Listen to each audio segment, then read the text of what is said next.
Welcome, everyone, to What the Force. I'm Marie-Claire Gould, your host. And I'm Missy.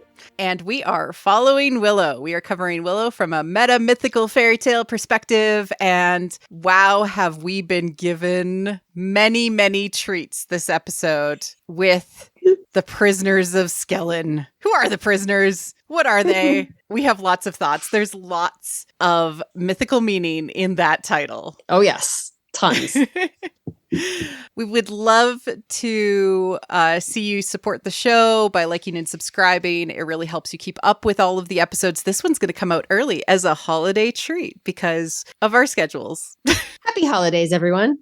And we have absolutely loved seeing all of the support for the show, all of the discussions. My Discord has gone crazy with theories and a lot of information sharing. So that's been really exceptional. We also have loved to see threads being built up. There's been some amazing parallels to Ray from a thread perspective. Yeah, I'm just loving it. It's great. Fan art, lots of fan art now. Fan art, fan fiction, fan edits. I'm so proud of all of you. Good job, team. We've made it a fandom. Also, I read that it stayed in Disney Plus's top 10 since the beginning of December. So yeah, good job, team. Now all Disney has to do is renew it for a second season. Green light season 2. Green light season 2. Green light season 2. We think we know where it's going. Yeah. Thus, we need a season 2 guarantee to make us feel a little bit better. Yeah. Season 2 is required so that we all can breathe easy. We're a little worried. Yeah. Okay. Concerned. Okay.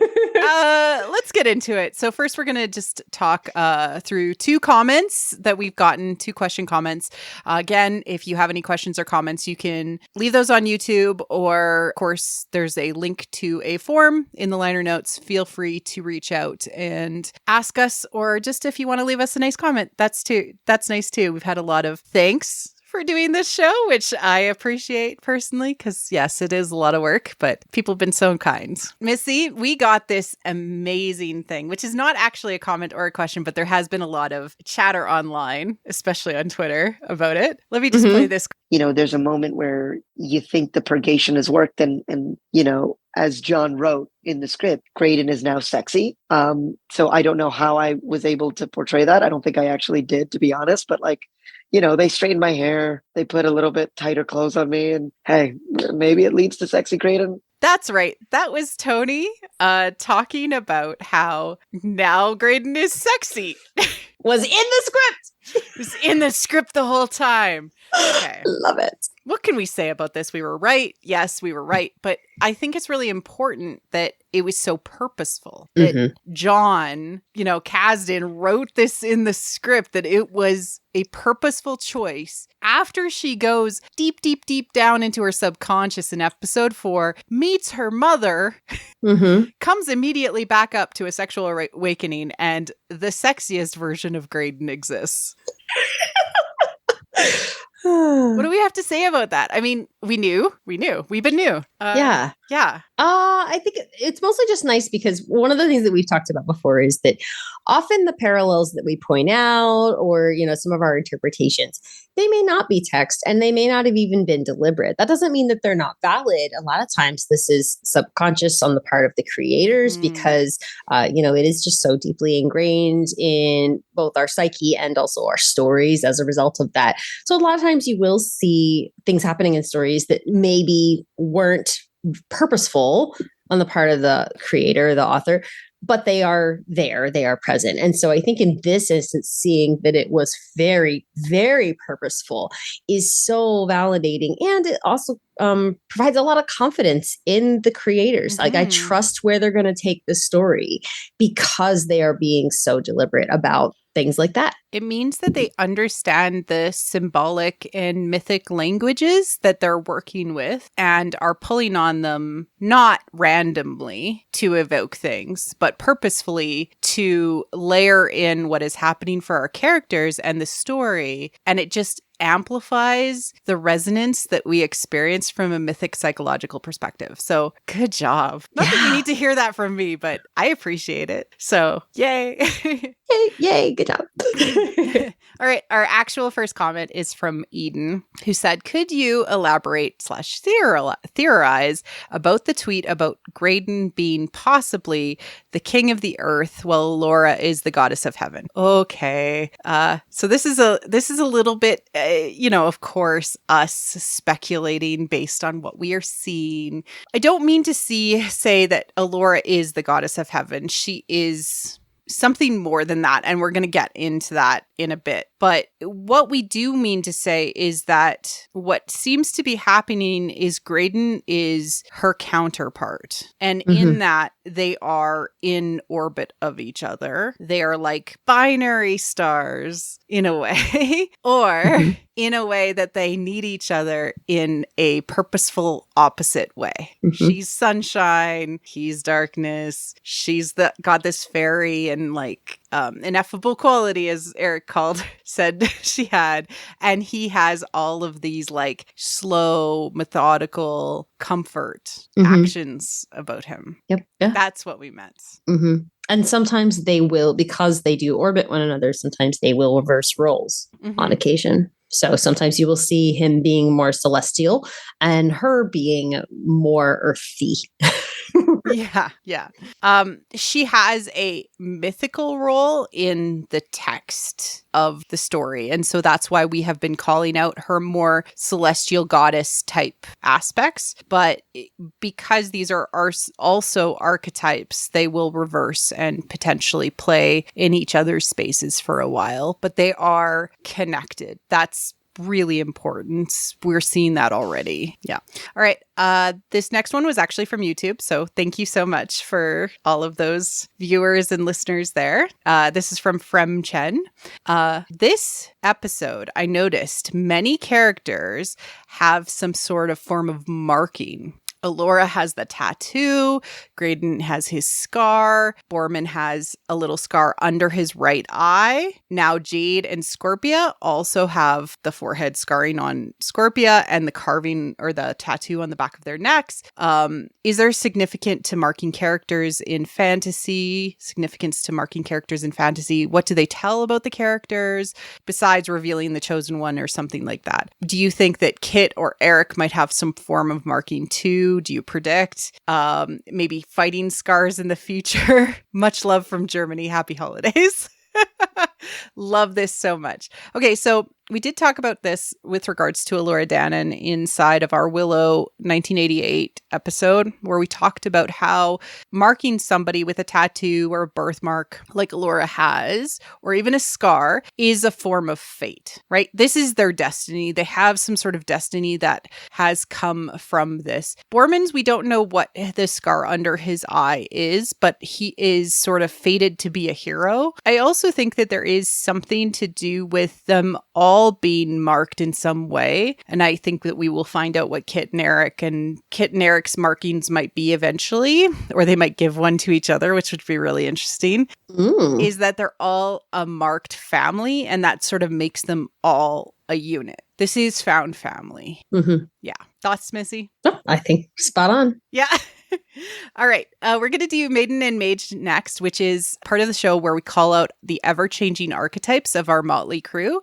And the archetypes, of course, are Maiden, Hero, Queen, King, Crone, Mage. If you want to hear more about this, we talk about it every single episode, so go back and listen to all of those episodes. But first, let's get on to our hero, Graydon. Yes. I think we said last time that we thought he might have moved on to hero, but we needed to see this episode to be certain. And now we are certain because he's showing very clear signs of breaking away from the mentors and parental figures.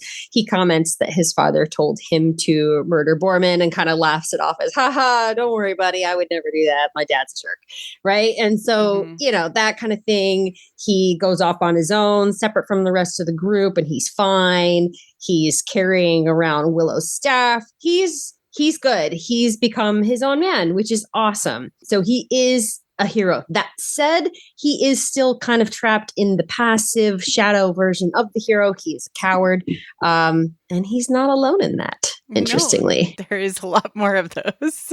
Yes, right? A lot of that happening here. We're actually going through each of the heroes as they have progressed and how far they've progressed. So the next is Jade. Mm-hmm. Jade is a hero because she is able to leave her sister, her newly found family, and that connection to those familial relations. She had progressed a lot before this episode with the confrontation with Ballantyne and, of course, the reveal of her sister. And that was her rebirth moment.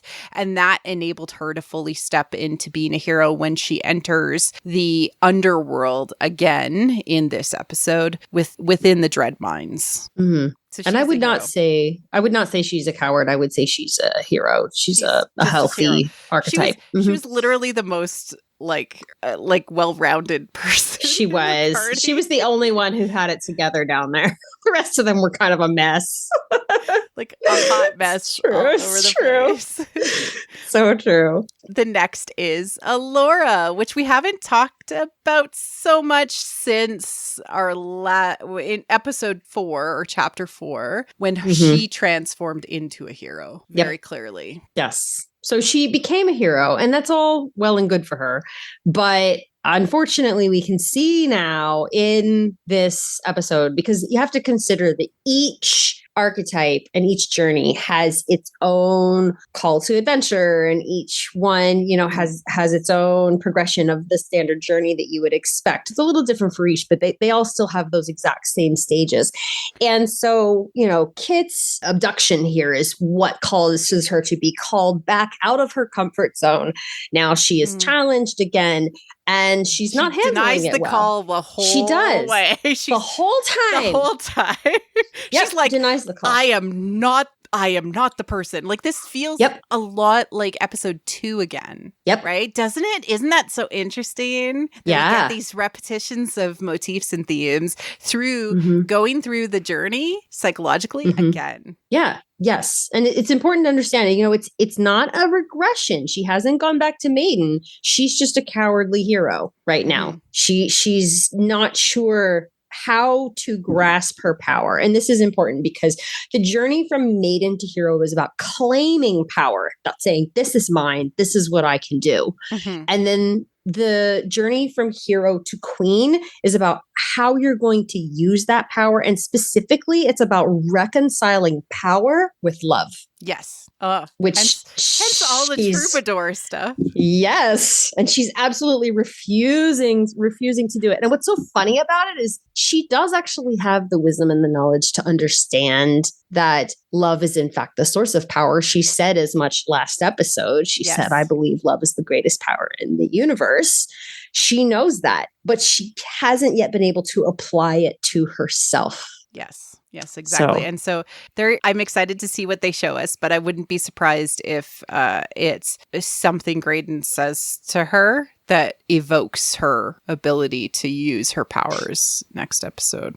I think regardless of whether it's something he says necessarily, it's going to be some interaction with him or some revelation she has about him, because she's been refusing to acknowledge her feelings about him since episode 4. Yeah. And so the fears themselves have caused shadows, and thus she's a hot mess. I described it in later on as she's burned all the muffins. Oh God, yeah, she really didn't she? Oh no. Like, this is the equivalent of her saying, I burned my muffins for Eric. But imagine she's almost brought the mountain down multiple times. Yep. Wow. No, you're right. Right? Yep, that's exactly it. Because when she denies these things, when she's not connected with herself and what's going on with herself, it causes her powers to not be controlled, because you're not in control of yourself if you're being driven by your own shadows. Yeah, awesome. She's driven by fear. It is her primary motivator in this whole episode. So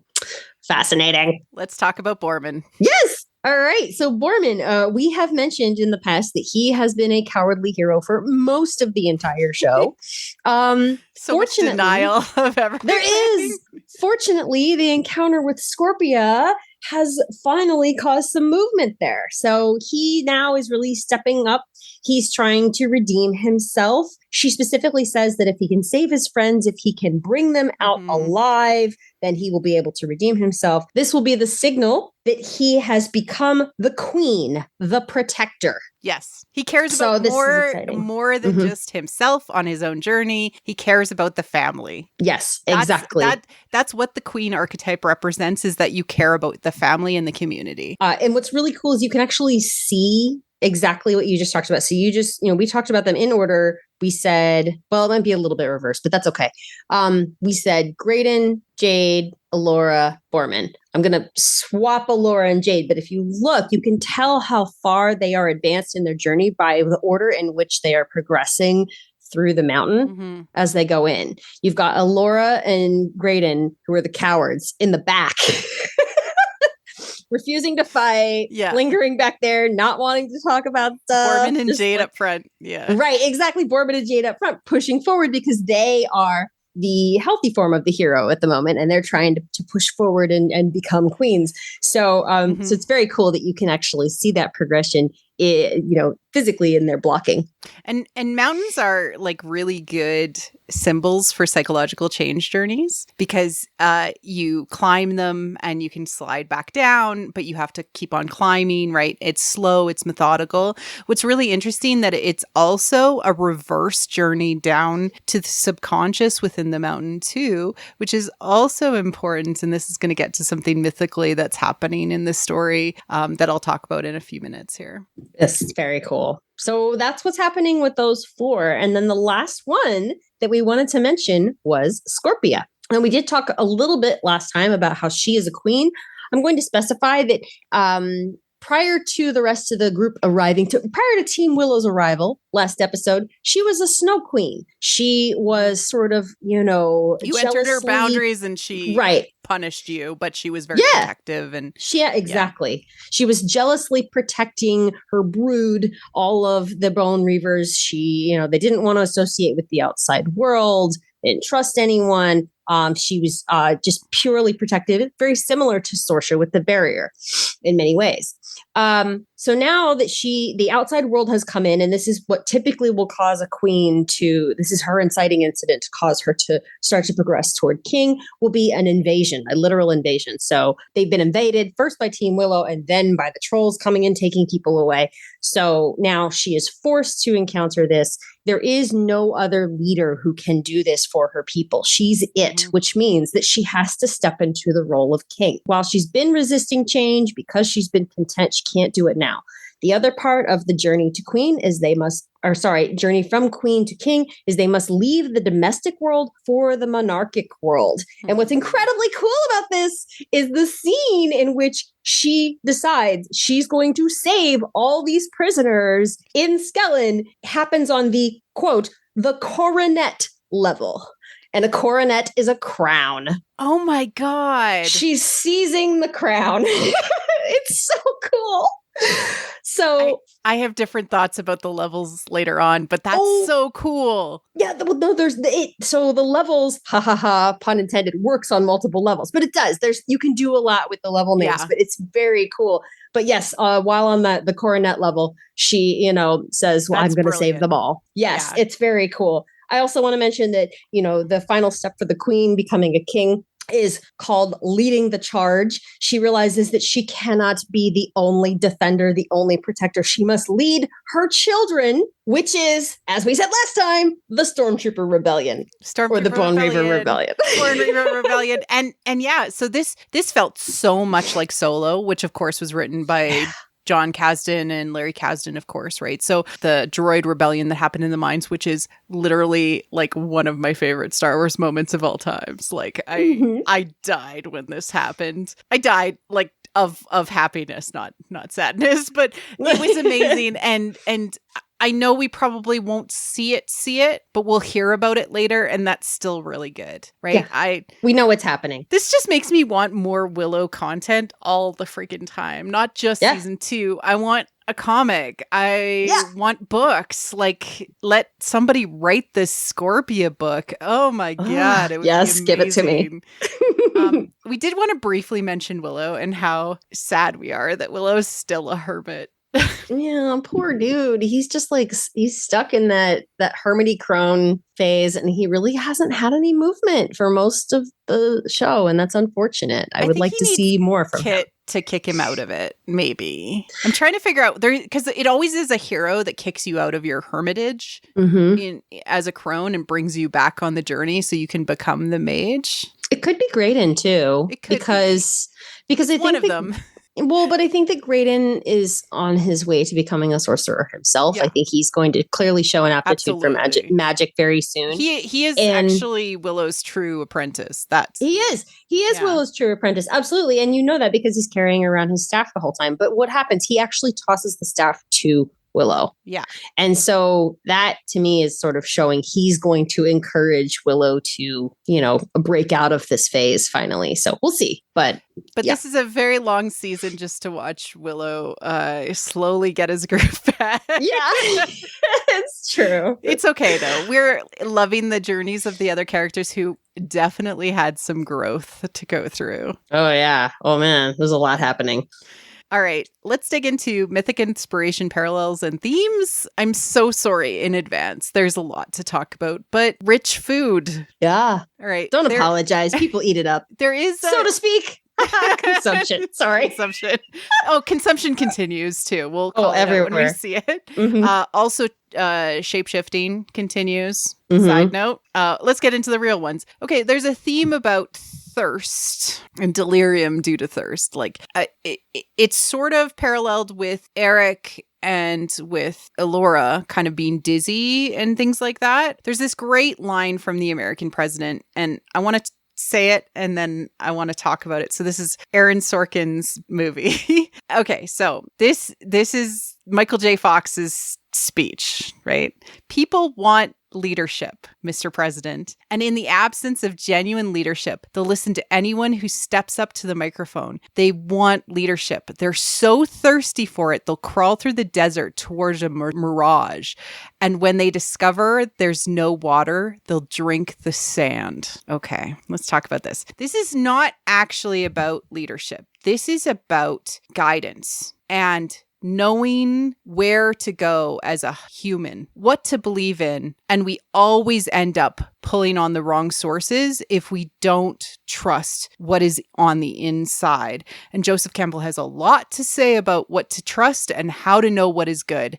And the point that Michael J. Fox is making in the movie is not actually that, the American populace doesn't know what to do. It's that Mr. President doesn't know what to do in the movie, right? And he is not listening to what he should be doing in that moment. So we ourselves are thirsty for purpose, for guidance, and we will literally grasp on to anybody who says they have the answer outside of ourselves. We will ignore what is being said on the inside until we hear somebody who seems to be able to sell us snake oil. Yeah. Or worm oil. Well, hey, there's basically worm oil in this. Exactly. Speaking of, let's talk about minds. I did a fundamental deep dive into the minds of Star Wars and how minds represent consumption, suffering, and the dark side, and how in Star Wars, it's the ever-growing hate of the galaxy that is moving from planet to planet and using up all of the resources of these planets and the natural wildernesses that represent it. In Willow, it is also consistent to say that, right? Because it's using up the populace. It's basically creating this manufacturing of power from the use of these people. So it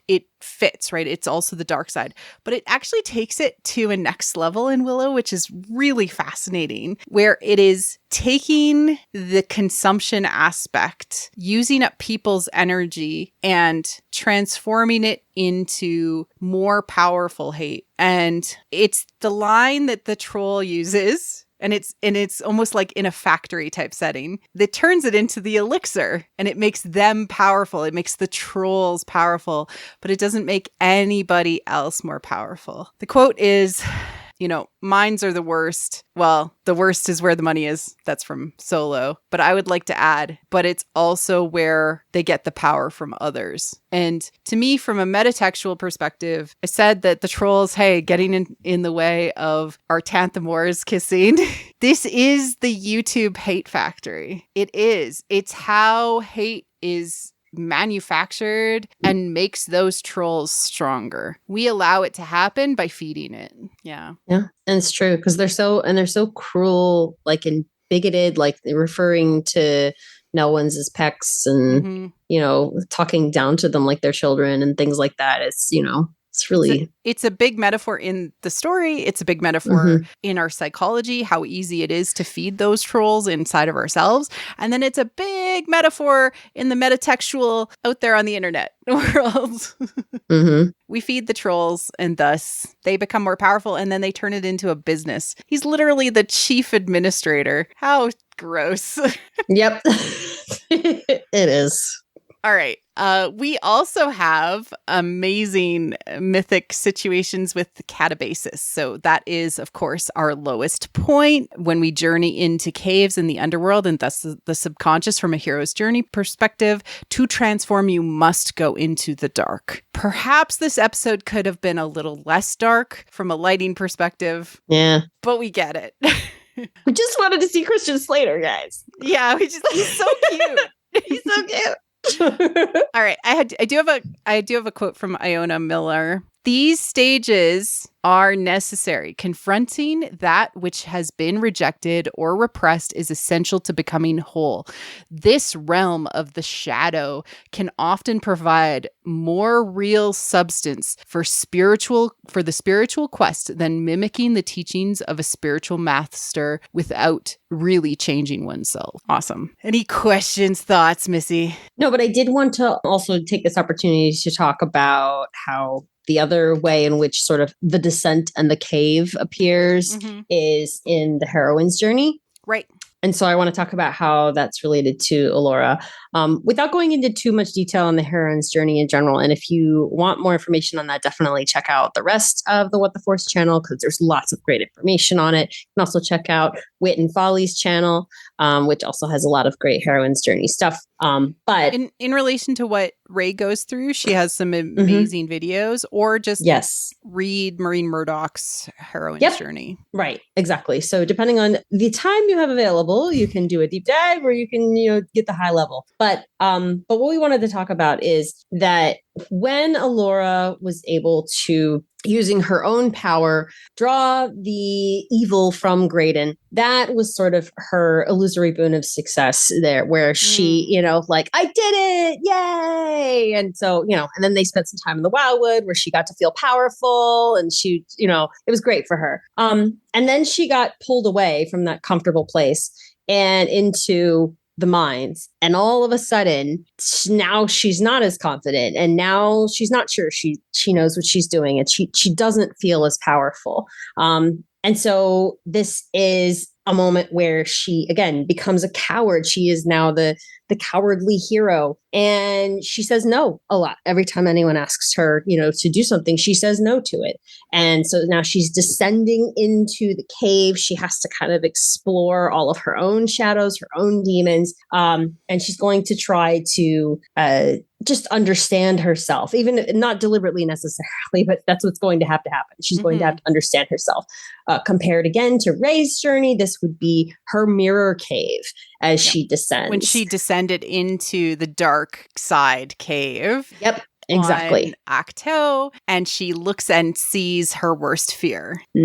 Right? So there is a moment in this episode where she is faced with a flat sheet and cannot clearly see what is underneath it. And that is very, very similar from a visual perspective. Exactly. So this is huge. This is important. So that's what's happening in her heroine's journey here. All right. And then the only other thing, and this is another one where we might be able to hit it as we go through, although there's a lot, which is about the Cyclops. So I think I'll probably leave that for when we meet Allagash, but just know that we're going to talk about that as we go through. I have more to talk about. Oh, you have more? I'm sorry. I have more. Like, there's so much in this episode. Okay. Troubadours, which yes. Oh my gosh. Is one of the most Campbellinian things that they could have used. Who knew that troubadours specifically existed in Anduin? But I guess they do. Okay. So the Cliff's Notes of this, and I'm going to actually link to the Power of Myth lecture that Bill Moyer and him talked about love and the goddess. And this is where you actually talk about the transformation that happened in the 12th and 13th century in Europe, when the troubadours started to talk and express that there should be a difference between agape, Eros, and their brand new form of love just dropped, amour, right? Which is romantic love, right? So we have agape, which is universal compassion. You think very much like how the Jedi think about love in the universe. You have Eros, which is sexual passion, lust. Campbell talks about it, just the feelings that your sex organs have for each other. Campbell's so funny. And of course, amour, which is romantic love. And this is important because romantic love is the key to the transformation experience. Okay. Campbell always considered agape very impersonal, that yes, you love thy neighbor, but you should love Emperor Palpatine as much as you love your actual neighbor.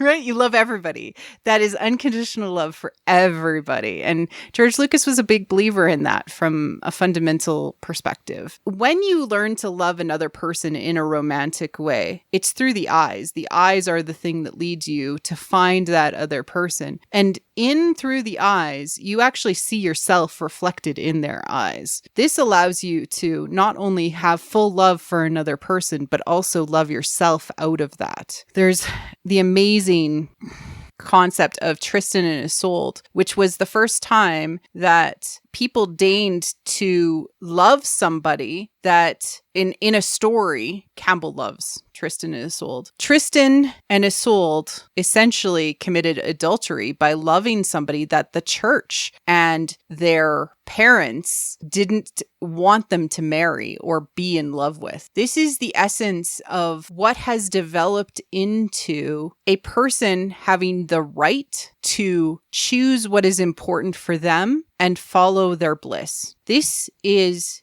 that you are allowed to choose your own path in both romance, following your passions, and life. And this is so controversial, even to this day, that Tristan refers to the romantic love that he feels for Isolde as being damned, because it is damnation to truthfully do what you need to do, because you might do something by following your bliss that other people will not understand. That was a lot.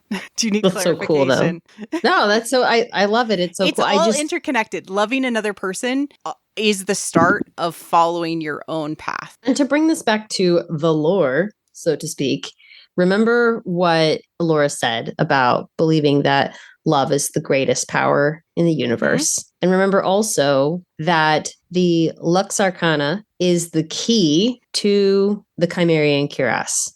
And it does not work for everyone, as we have learned through this episode. Why? Because love is the key. And without love, the magic will not work for you. Yeah, love is magic.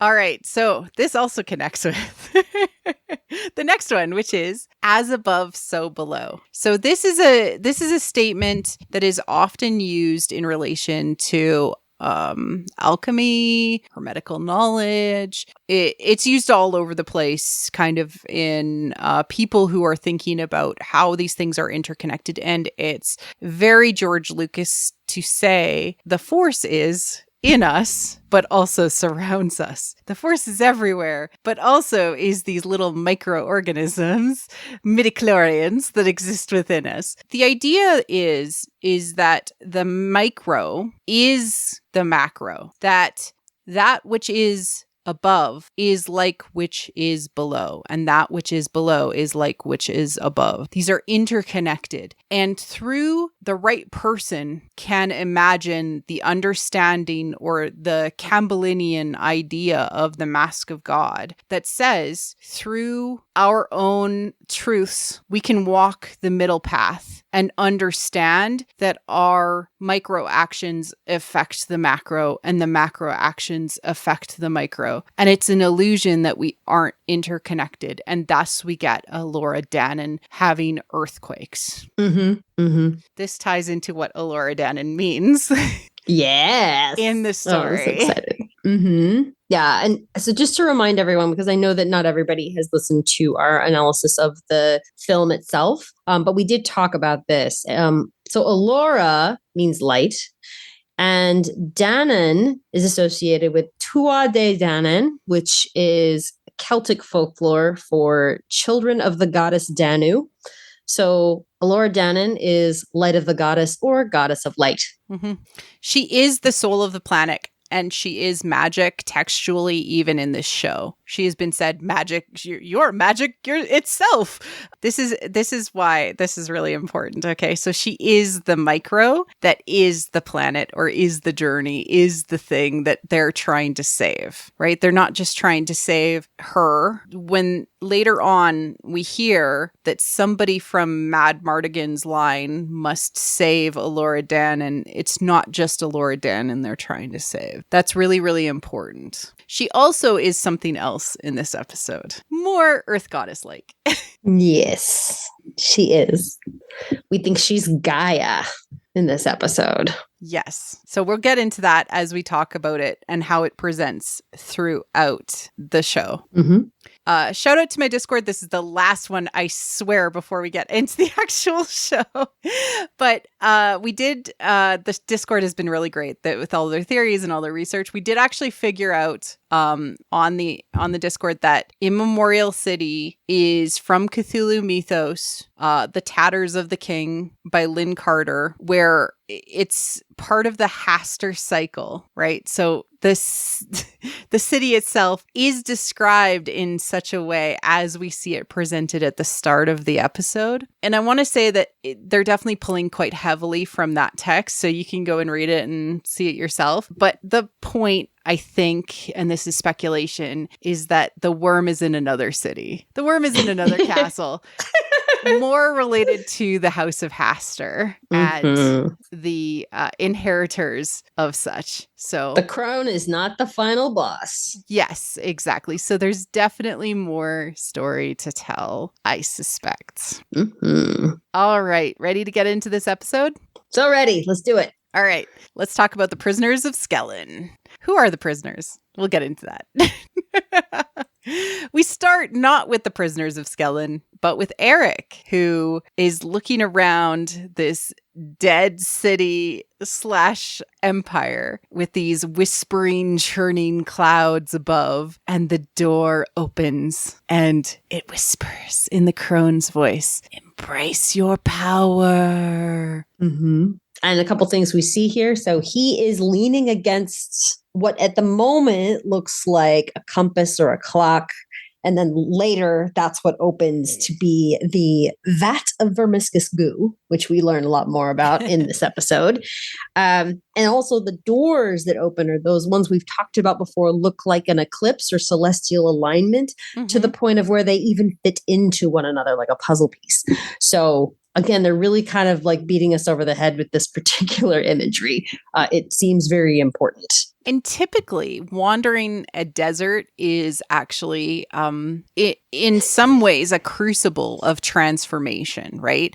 It's a trial. It's supposed to evoke clarity, revelation. It's supposed to purify you. But because of supernatural intervention, he's literally not able to do that. He gets pulled back to where he actually has no choice but to fall into the trap, which is wild, because he rejects his call, which is come embrace your power, which, I mean, nobody really wants to, as he says, spooky voice, creepy city. He's so charming and funny in that, which is great because you've barely seen him for the entire show. So having him be just like, basically like a nope meme right here is hilarious. It's great. But he is not able to actually embrace either of the challenges or adventures that he is willing to go under, and is instead sort of forced into it, which is wild too. We don't get very much time with Eric, but good stuff. We get the trolls entering directly into the mouth of a cave, bringing the prisoners, Kit and Willow, in through a threshold. It's true. And I want to mention that just as in Immemorial City, you have what looks like two kind of mirrored monoliths standing next to each other. That's also the shape of these two sort of mountains that the trolls, that the Skellin mines are inside of. So I think they look like sentinels to me. They looked, again, more threshold guardians, maybe. Like you're clearly crossing from one world into another. Yes, this is absolutely the underworld that they're about to enter into, or the belly of the cave, belly of the whale. It's all of the same sort of thing, but they are going into the unknown. They do not know what to expect, and that's really, really important to be transformed.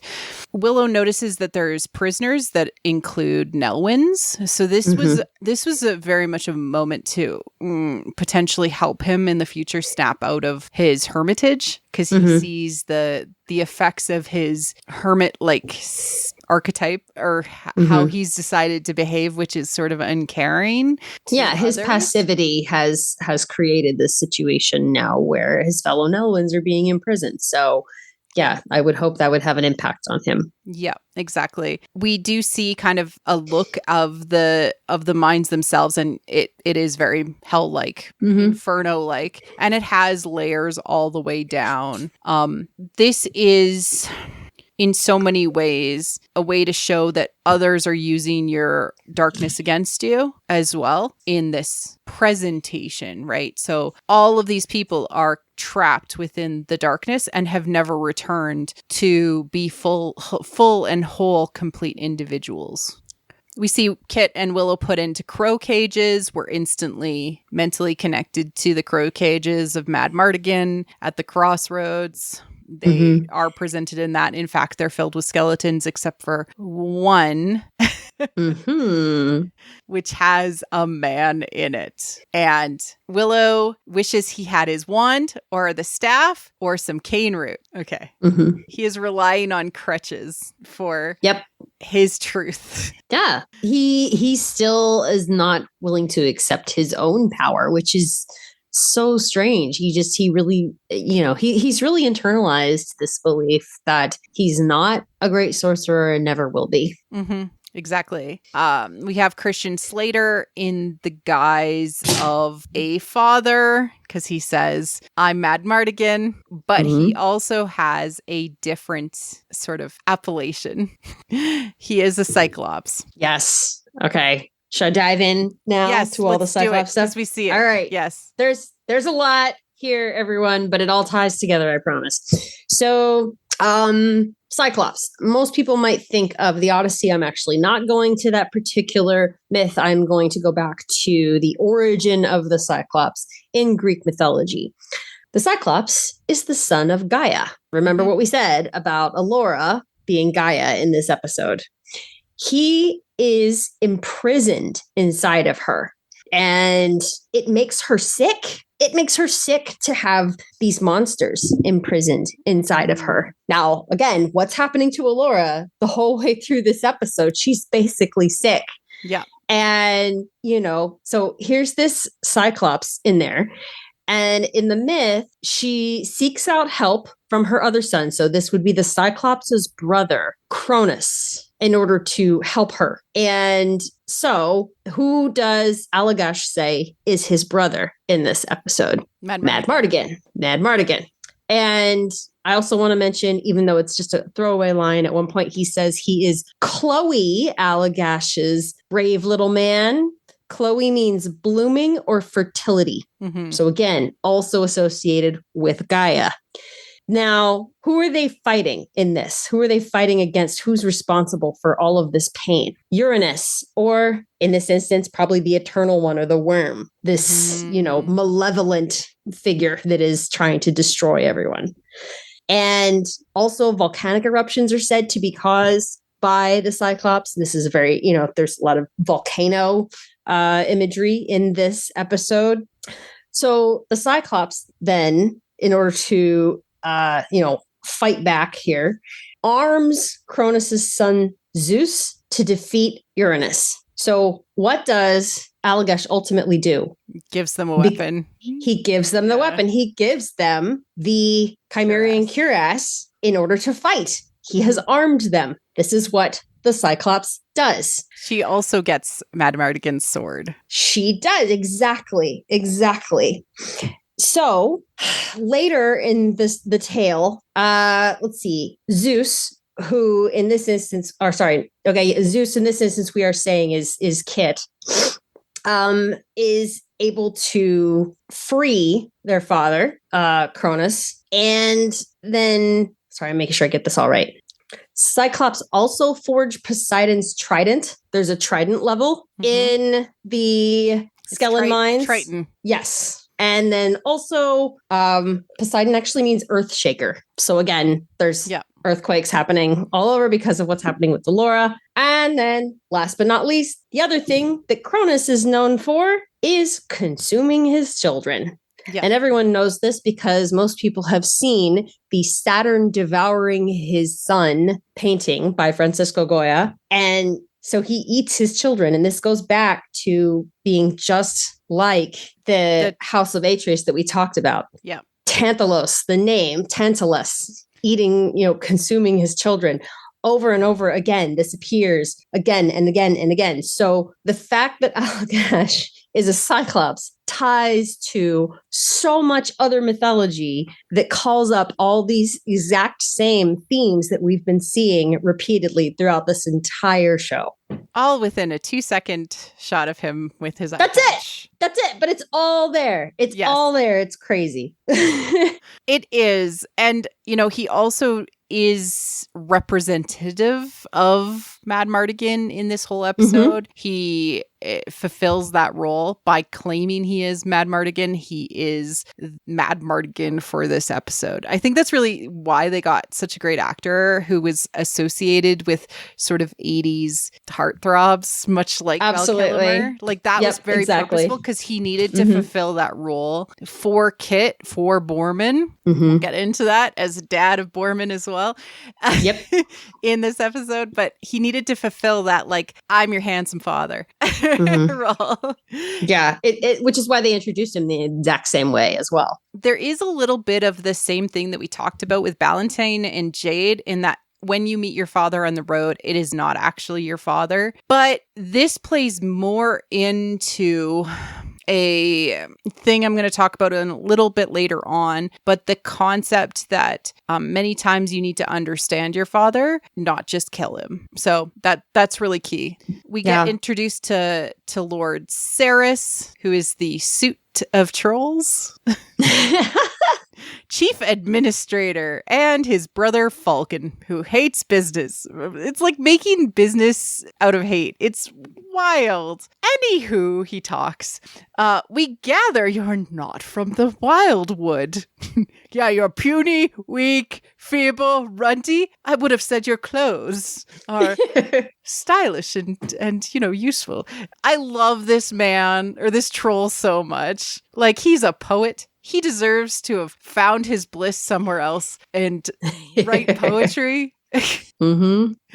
Kit introduces herself again, and Willow's just like, why are you telling this troll? She does this every time. I'm Kit Tantalos. Every single time she says it. And this is, again, how you know that she's really, really stuck on her association with her parents. You know, she keeps referring to being Sorcha's daughter. And then obviously in this episode, she's really hung up on being Mad Mardigan's daughter and everything. Yeah. And so she really needs to break away from that. And I'm really hoping that happens for her, you know, like that she has, in the same way that Jade had to, you know, unfortunately kill her father figure. I think that's really what Kit is going to have to do. She's going to have to leave this behind her and be her own woman. And it can't be all about being Mad Mardigan and Sorcha's daughter anymore. And we have that reflected in the script, actually, to say she's looking for someone. She's looking for her parents, right?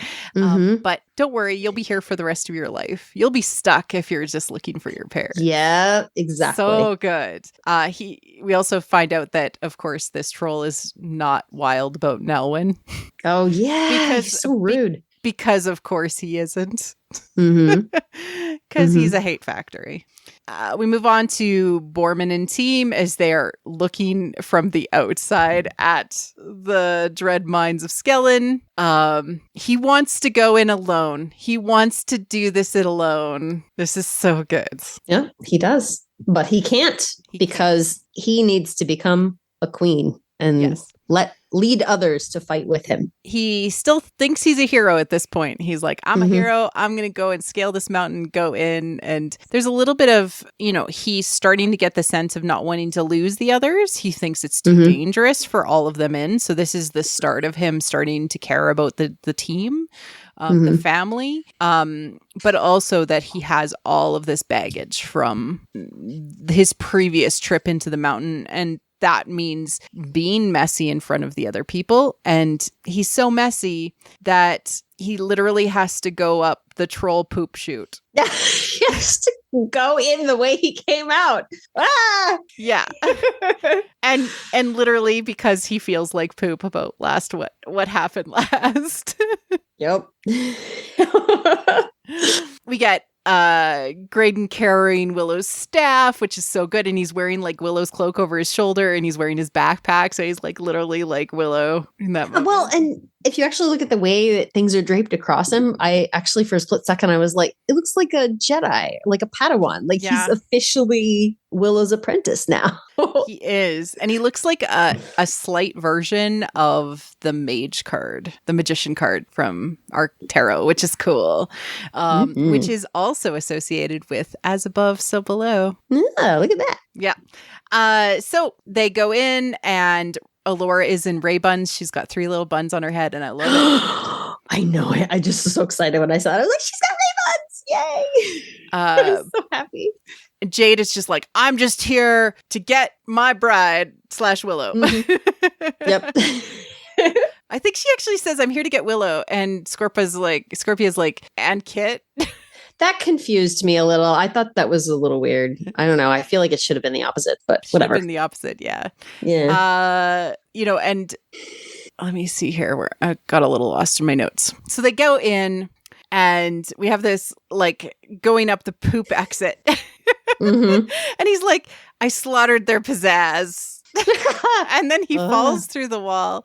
Ow, my coccyx. So again, and the coccyx is your tailbone, right? So that's really funny. All of these like poop references, because literally he has to like redeem himself from being a terribly poopy person. He fell on his ass. Exactly. It's great. He did. Kit is pulled out. The next thing that happens, they change to Kit and team, and Kit is pulled out and put into a torture device. How much do you really know about the crone? Common misconceptions. Is she the eldritch nightmare that people make her out to be? Okay, I have a theory on this. Oh boy, yes, tell me. This is all set up for the end of the episode with Eric. Agreed. That's absolutely what it is. Is she actually not just a hot crone? Like we said we would probably see. Know. The whole way through, I was like, Marie Claire was so right. Even before we got to that scene. And then when we got to that scene, I was like, oh, so right. So yes. So, eldritch, of course, means otherworldly, weird, ghostly, uncanny, right? So weird. Eldritch is, of course, commonly used in Cthulhu mythos to describe the magic and the weirdness of the Cthulhu or the great old ones. Oh no, but she's really great. She taught them how to turn the vermiscus into elixir. Do you know what vermiscus means? I feel like I've heard it. I mean, I know, like, it's one of those things where I know what it means, but it's hard for me to put into words. Let's break it down into two pieces. Sure. Iscus of worms. Oh, okay. Got it.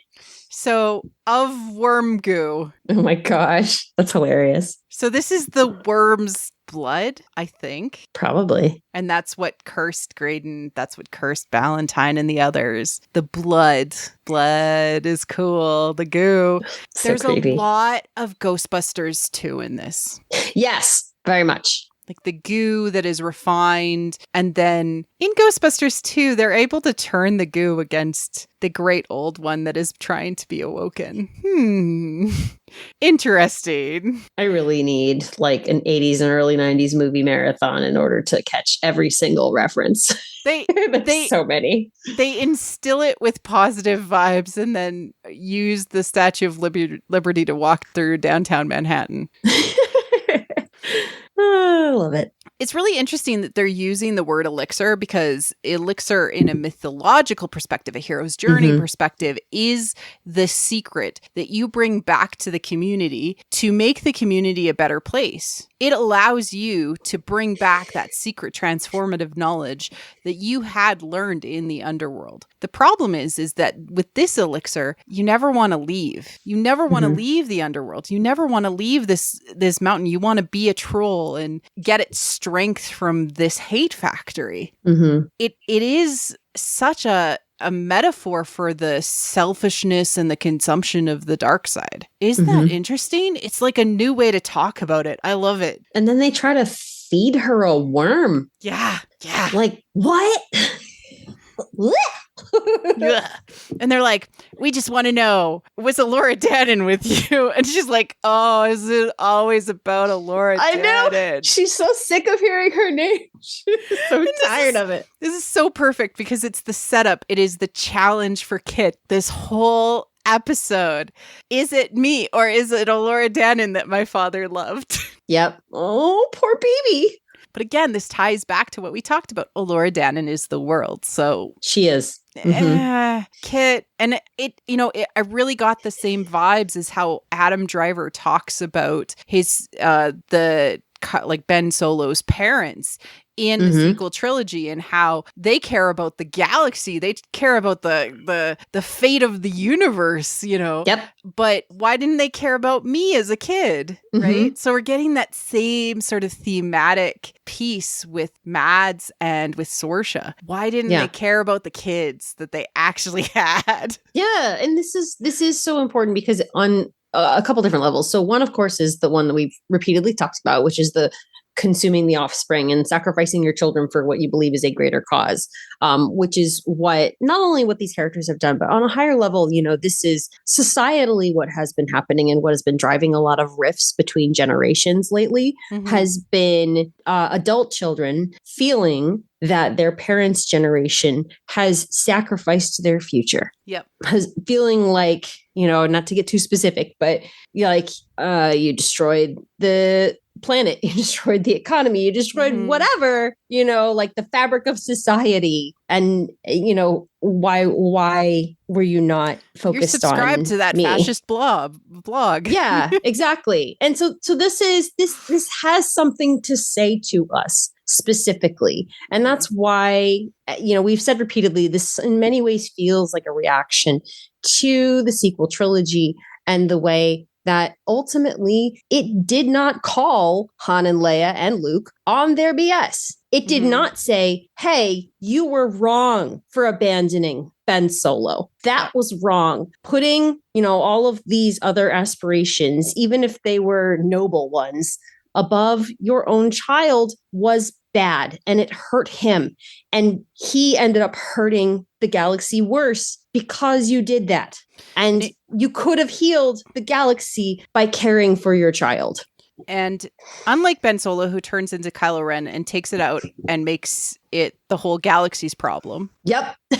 Kit knows that Allura is the world and so takes it out on Allura in this episode. So really important stuff that is happening here. Mm-hmm. Really good. Yeah, it is. All right. We have Borman and team along with the mines. We already talked about how Borman and Jade are leading because of where they are archetypically in their journeys. But we have Allura denying the call. And she looks down. She's almost frozen by this like analysis paralysis of having to deal with all of these things. And she hears Kit. Brought him back. I could have understood why every time he chose you. We hear this twice in the episode. Both three times, technically speaking. Oh, 3 times? Because she hears it twice, and then obviously there's the time that Kit actually says it. But before that, we see her stare into the darkness. So this is the first time she has unintentionally divinated. Mm-hmm. Yep. Exactly. She's having those prophetic visions again. Exactly. And so she is hearing this ahead of time and doesn't understand why. And it's because she is Gaia and she has too many shadows in her body. And she has pushed them all down. Mm-hmm. She doesn't accept the fact that other people have made sacrifices for her. She's not accepting Kit as her sister in some ways, but also as somebody that has had to sacrifice for her. She's not accepting Graydon's feelings for her, although she does end up projecting on him a lot in the next moment. Mm-hmm. Graydon's like, "You good?" Yep. She's like, are we good? We're fine. Because I just feel like we left some stuff, I don't know, unresolved. I mean, to his credit, I really appreciate that he is so determined to get it out in the open. Like, good for him. Yeah. He's like, I'm a good husband. See, I want to communicate. Yeah. He's like, I just think we should talk about this. My dad did tell me to murder Borman. So, Borman, I knew it. Yeah. Yep. Don't sweat it, pal. He's a first-rate schmoog. So, okay. There's so much that happens in this moment. I know. Graydon, of course, confirming that he is actually a hero. His dad is up to no good, wanting to kill Borman, probably because of the secret knowledge of where the Curus is, and thus preventing the world from being saved from the deep, dark evil. His dad wanting him to be a murderer, thus committing an unforgivable thing, thus falling down the path of a dark side. Not unforgivable. Everything is forgivable, but you know what I'm saying. Well, but it also suggests that he thinks that Graydon is already permanently tainted because of what happened with his brother, even though that was not him, that was possession. Mm-hmm. And so it's nothing to ask him to kill someone else. Yeah. Because you're already tainted anyway. So what would it matter? Yeah. You've already done bad things. You've already murdered. Why wouldn't one more matter? Yeah, exactly. In this whole scene, I kept on thinking of this Robert Bly in Iron John and how he talks about what men who fall in love with who aren't like maybe ready to be a committed partner need. And this quote just like sprung out of me. So read Iron John if you're looking for some excellent thoughts on masculinity. But what does it mean for a man to fall in love with a radiant face from across the room? It may mean that he has some soul work to do. His soul is the issue. He needs to go alone by himself, perhaps to a mountain cabin for 3 months, write poetry, canoe down a river, and dream. That would save some women a lot of trouble. And guess what happens in this freaking episode? He gets pulled away. He gets pulled away to go and have some time by himself. Yeah. It's so funny. Allura's like, I don't think we really have the time or the place. This isn't really the time or the place. And he's like, would I rather have this conversation in private? That isn't in a mind full of vicious trolls? 100%. That is an easy yes. But who knows when that will be? And then they cut to them fighting in the next trolls behind them. them. Oh gosh, I love it. It's so fun because they're still having this very like mundane conversation, like this cute little like domestic argument while Borman and Jade are in the background just like wailing on trolls. Like being the heroes, and they're just like these cowardly heroes that are just like we're trying to deal with our emotions right now. You ganked. I accepted that you didn't gank your brother. Oh my god. The biggest video game term, which is it's great. I love that it's infiltrated fantasy. It's amazing. I accept that you were possessed, right? And so she starts to like get really upset that he's like poking at her shadow that she hasn't wanted to deal with. And so this starts to bubble the vermiscus goo. It starts to shake the mountain, right? And Graydon notices, and he is totally willing to jump on the Allura bomb and like stop her and protect everybody else, but also to like just show her he loves her. This is the biggest burnt muffin moment almost. Later on, there's a bigger one. But, it's basically saying she has too much on her plate and she's not able to sort out anything. There's just too much going on. And you need time to sort through these things. Truthfully, you do. Instead, she has this magical sneeze, which seems to release some of the pressure, which is exactly what Allura needs. She literally needs to release pressure. What would that involve? You could say it. You could say it. She kind of needs to have a magical orgasm, which I think we will probably have a version of next episode, i.e. a release bodily from something is being trapped, etc. Yeah. But, I mean, Graydon's there. He would be more than willing to jump on that Allura bomb. Happy to help. He did shave. Oh my God.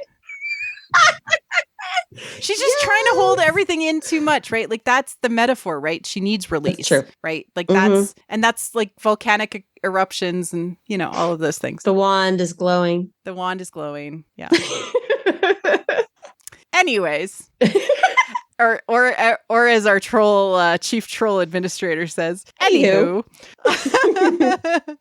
The trolls attack. We have rabble rousers. We must go in. And he's like, I deplore those who rouse rabble. I love him so much. It's Allura Tannen. Of course it is. Yep. They leave. We have this great moment with Allagash. He's like, wait, you're Willow and you're not Mad Mardigan. So we get this play out. And he's like, yes, I am, kiddo. I'm your father. I've missed the hell out of you. Okay, fine. I'm not. Great stuff, right? But I mean, he is for the symbolic aspects of this episode where Kit needs to confront a fatherly figure. Yeah. And being an uncle, even, as a friend who knew his dad from a young age, is a way to explore that aspect of your missing self. This is a way that Kit, through this whole episode, is literally collecting little bits of herself that she never knew she was missing. The stories that Allagash tells, the more truth that Borman reveals in front of her, the scene inside of the deepest, darkest tomb, inside of the deepest, darkest mountain. It's all of her collecting individual pieces that she needs to integrate into herself through a transformation, which will happen next episode. This is important. Allagash is a shapeshifter. He transforms multiple times. I'm not going to go into it. Go back to our episode 5 coverage, what shapeshifters represent, but it's important that he transforms over the course of the episode because he's transforming as the characters need him to transform. Yeah. Okay. He fought along Mad Mardigan at Land's End. He's the only knight of Galadorn that was... Mads did tell me about you. You were the only knight of Galadorn that was dumber than he was. I loved that line. I thought it was so funny. I mean, to me, that's like, and he tries to correct him. He's like, braver. I'm sure he meant braver. Yep. And this is like the line between like, who's, are you dumb or are you brave? Like, like there's the fine line between being stupid and brave, right? Okay, so I did want to talk side note, just a little bit of like world speculation for a second. Is this why was because they're from Galadorn, right? They were knights in the Galadorn service. Was whatever the Hasters were up to the reason Mads left? I don't think so. I think it's more likely that Mads leaving created a sort of power vacuum. Right. Okay. Into which the Hasters stepped. I think they were opportunists. He was the best of the knights. Yes. Yes. And he was not in any kind of line of succession. He was still probably a stabilizing factor to the kingdom. Yeah. He had a king-like role, and then he went and became a king of Tir Asleen. So, it was basically saying he left the power vacuum. And so the Hasters then took over. Or did what they wanted to do that they didn't feel like they could do with him there. Sure. Yeah. Okay. But we find out from Allagash that he was betrayed by Borman. I don't know that we actually ever find out the truth of what happened. So that was one of the things I struggled with in this episode, because I never really knew clearly whether or not to trust Allagash at any point in time. It does feel like toward the end that he admits, because he admits to having regrets. So it does feel like he admits some kind of betrayal. And Borman seems sincere when he's insisting that, he only stole the Lux back from Allagash, who betrayed them and resulted in two of their compatriots' deaths and everything else. So it does sound like he admits it at one point, but no, it's not really resolved. And it's never made completely clear what happened and how much fault is carried by Allagash or Borman. Yeah, although Borman feels the guilt, which is also really important. He does. And so I think it's a question of how much he realistically blames Allagash for things that he did versus how much he's just projecting his own guilt onto him. Yeah, exactly. And I don't know that we have that answer still. It's not incredibly clear to me. Borman's plan involves all of them basically dressing as stormtroopers and sneaking into the Death Star. And Jade even says, "This is never gonna work," which is a line directly lifted from A New Hope. Yes, it is so A New Hope-y. But Allura continues to feel sick and gross, even with the disguise, right? Because she can't hide who she is. There's no way back from who she is. Scorpia sees the suffering. She looks over the pits. And so much like a goddess or a bodhisattva, she cannot leave while others are suffering. So she's kind of reached an enlightened moment. This is a transformational moment where, like we talked about, she probably becomes a king because she cares about the suffering of her people. And even those people that are not her people, she cares about. And it's really important because she is able to go off and inspire others while the team is still kind of dwelling and diving into their own subconscious. And she lets Jade go. Jade is her symbolic child. So again, this is her, the queen has to release her children, has to let them go live their own lives. That's what she does. She even tells Jade, you'll have to be the one that makes a decision later about whether you stay with Kit or with us. Which also I think is a false decision. I think it was. So she should be able to have both. But at the moment, that's what she's saying. Like, she doesn't know Kit is like willing to like go wherever Jade goes. So, and then when she escapes, she leaps from a rope. So she's still tied. She's still tied to Borman. She's still tied to Jade because of the rope. We have this amazing kiss. Mm-hmm. With Borman. It's so good. And she inspires him, right? To be like, stop being a coward. This might be your only chance you have to make it right. Mm-hmm. Oh, so good. Yep. So he's now finally on the road to being a queen. Okay, I do have to call out the one Dark Union moment. Oh, yes, please. The trolls say, if we capture Allura Dannon, the crone will give us whatever we want. Galadorn, Kashmir, Tir Asleen. When I say I do, I mean, explain it to me like an imbecile. Okay. These trolls, there's a Dark Union situation going on here, which they want to capture Allura Dannon for the power that she represents to them. They never come anywhere close to getting in that situation, but it is important because it could be laying groundwork for a darkness wanting to consume Allura in a way for her power, because they probably want her alive. That's important. They've always wanted her alive so that she can be contained or taken or controlled. Well, they even say at the end, take her, kill the rest. So, they're always after Allura alive. Yeah, Allura alive. We cut back to Kit, Allagash, and Willow. And we get the Willow being a dad line. If I find out Allura's been driving the car, using the wand without permission, I'm going to be so miffed. I know, but he's still also really hung up on the wand. And I just want to be like, dude, you got to move on from the wand. It's so funny. Well, it's because the wand is actually meant for Graydon, we think. Yeah, maybe. I still think that. Again, we know we have that shot of him from the trailer holding the wand, so we know it's going to happen at some point. So we'll see. And this episode, of course, he was holding the staff, so he's rotating his way through the magical implements. Yes, we'll see. He's learning all of these things. Allagash is like, let me out of this cage, and I'll help you find your father. It's very much like, I will help you find your animus.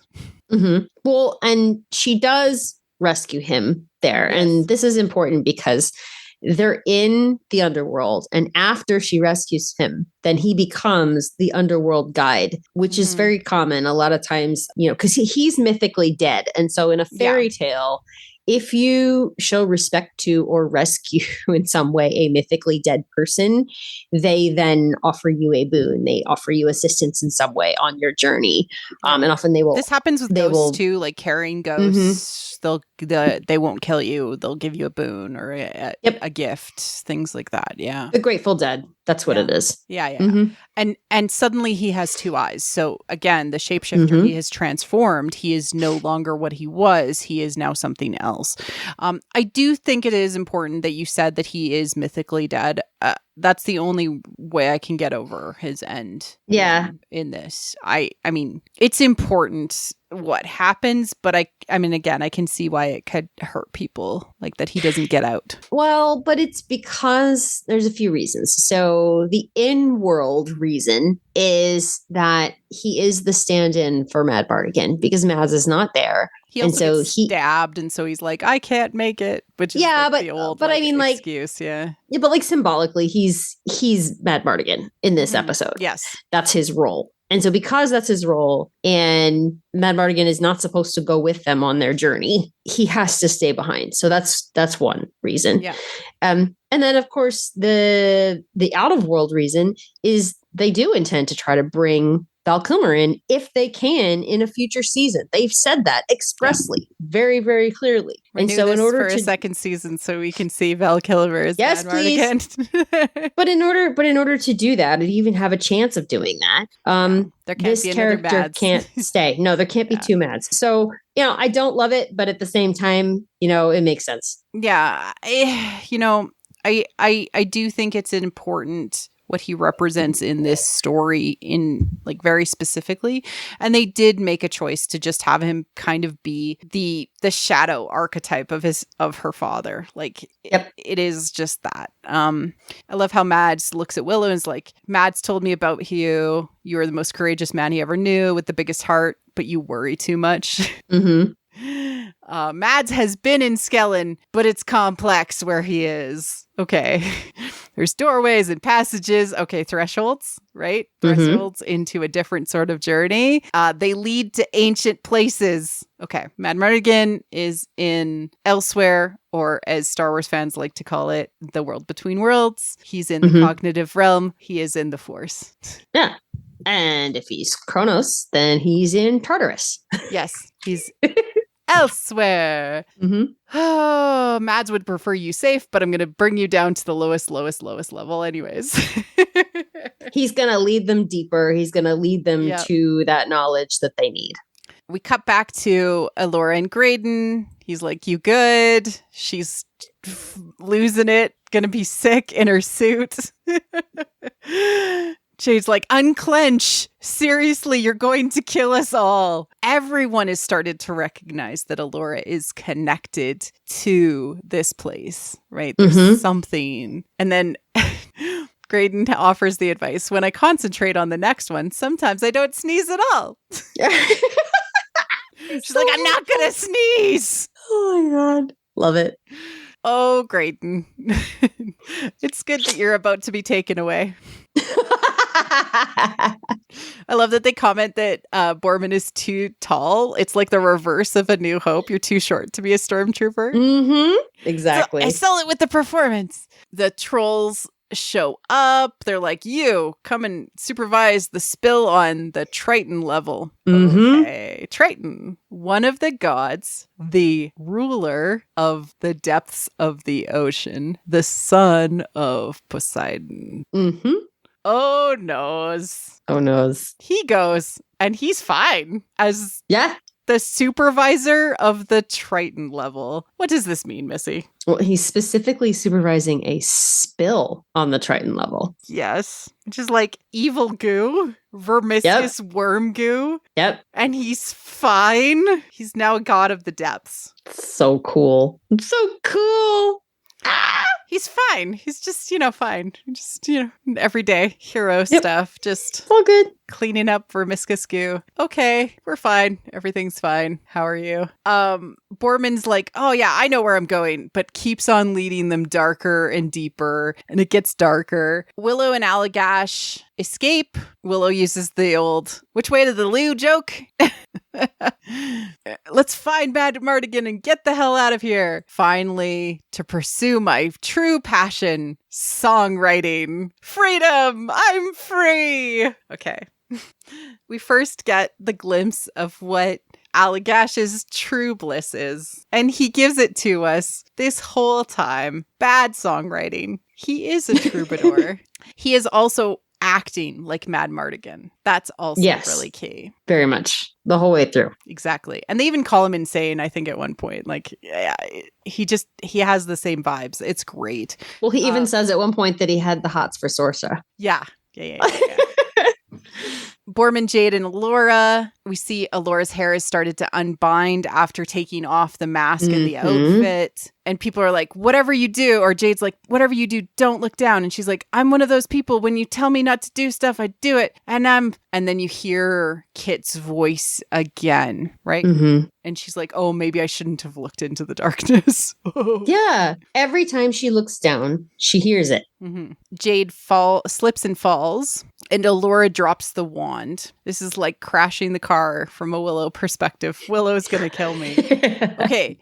But the wand is actually symbolic of authority. So we see conductors, we see wands that rulers carry. This is the choice. So not that she made the choice to drop the wand. She didn't. But she chose an individual's life over the power that this represents, in that she wasn't willing to be the leader the world needed right now and embrace the magic and the power. It's textually there, but hey, it's also symbolically there. Yay. She's scared of it. And as we know, like, why does she have to keep going deeper and deeper? Because there are things that she has dropped down there, and there are things that she has pushed down there, things she does not want to deal with, things that she is, letting fall to the lowest level of her subconscious so that she doesn't have to deal with them. She needs it's to go a mess and down there. Collect them. Yeah. Exactly. So what's wild about the wand falling is that, like, it's literally falling to the only place that she will pick it up. Exactly. Yep. Which is her mirror cave, her deepest, darkest point. Yeah. We're getting there. Kit is on her way back to Kit and Allagash, and Kit is exploring missing her father. So, like, why weren't you around when I was, growing? If you're so close to my dad. And like, this is really important. This ties back to Robert Bly and his own understanding of these archetypes. And, we talked about, if you see Buddha on the road, kill Buddha. If you see your father on the road, kill your father, because it's not actually your father. The father that you needed to see the whole time was actually in yourself. But that doesn't actually help you psychologically all the time. Sometimes you need to understand the love your father had for you. And there is this like overwhelming idea that even if you kill it if you have to, that means that you never took the time to truly understand your father or that darkness or that gaping father-sized hole in your heart. And asking him why he wasn't there is the stand-in for being able to ask Madmartigan why he wasn't there. Exactly. And Allagash reflects back to her own psychology by saying, Madmartigan went on all these adventures and it made me mad at him because he didn't invite me to go with him. It's really showing the reflection to Kit that how she feels in this moment is that she needed to hear her father say, like, I wish I could have come with you, or I wish I could have been with you. And that's what she hears, which is great. Yep. Allagash is kind of, it's almost like blathering about like what he was doing instead. And then, he came back and he said, one last adventure. He is my brother. I love him. And Willow hears that and is like, I could have used him on this adventure. Yep. Yeah. I also think it's hilarious. At more than once, Allagash references like being in a brothel. Yeah. He's like, there's 3 women or whatever he says. Yeah. Yeah. But then the other one where he was like, I was in a house of Hazelton. Friendship parlor. Yeah, exactly. A house of, yeah. And then Allagash says something and I love him for it. 2 things I hate. One of them is killing. Any chance you'll put your weapon down and walk away? Olives. I really hate olives. I love olives. And they continue on their merry way. They're bonding. Oh, so sweet. It's so cute. They go and find the hidden doorway, which took them 3 years of searching, which is, of course, finding a hidden doorway in your subconscious. 3 years of searching is of course, this is a metaphor for self-work and how hard it is. But it's Wiggleheim's tomb. Wiggle. Okay. Heim. Home. All right. He was in Elwyn, but this was, it's like saying worm home. Yep. Huh. Yeah. Why? And you enter it through a mouth because consumption. Because consumption, yes. The Nelwyn, who Wiggleheim was, who seems like a jolly, merry fellow, retcontured and was a dark champion, so basically a bard. Yeah. And was buried with all of his treasure. Okay. This is when we now know Borman was thought of as a son by Madmartigan. Oh, it was heartbreaking. But he stole the Lux and broke his heart. All right. So how many children does Madmartigan have now? 4. Yeah, 4. Yeah. Mm-hmm. Borman, Elora. I'm going in order of birth. Kid, Eric. Yep.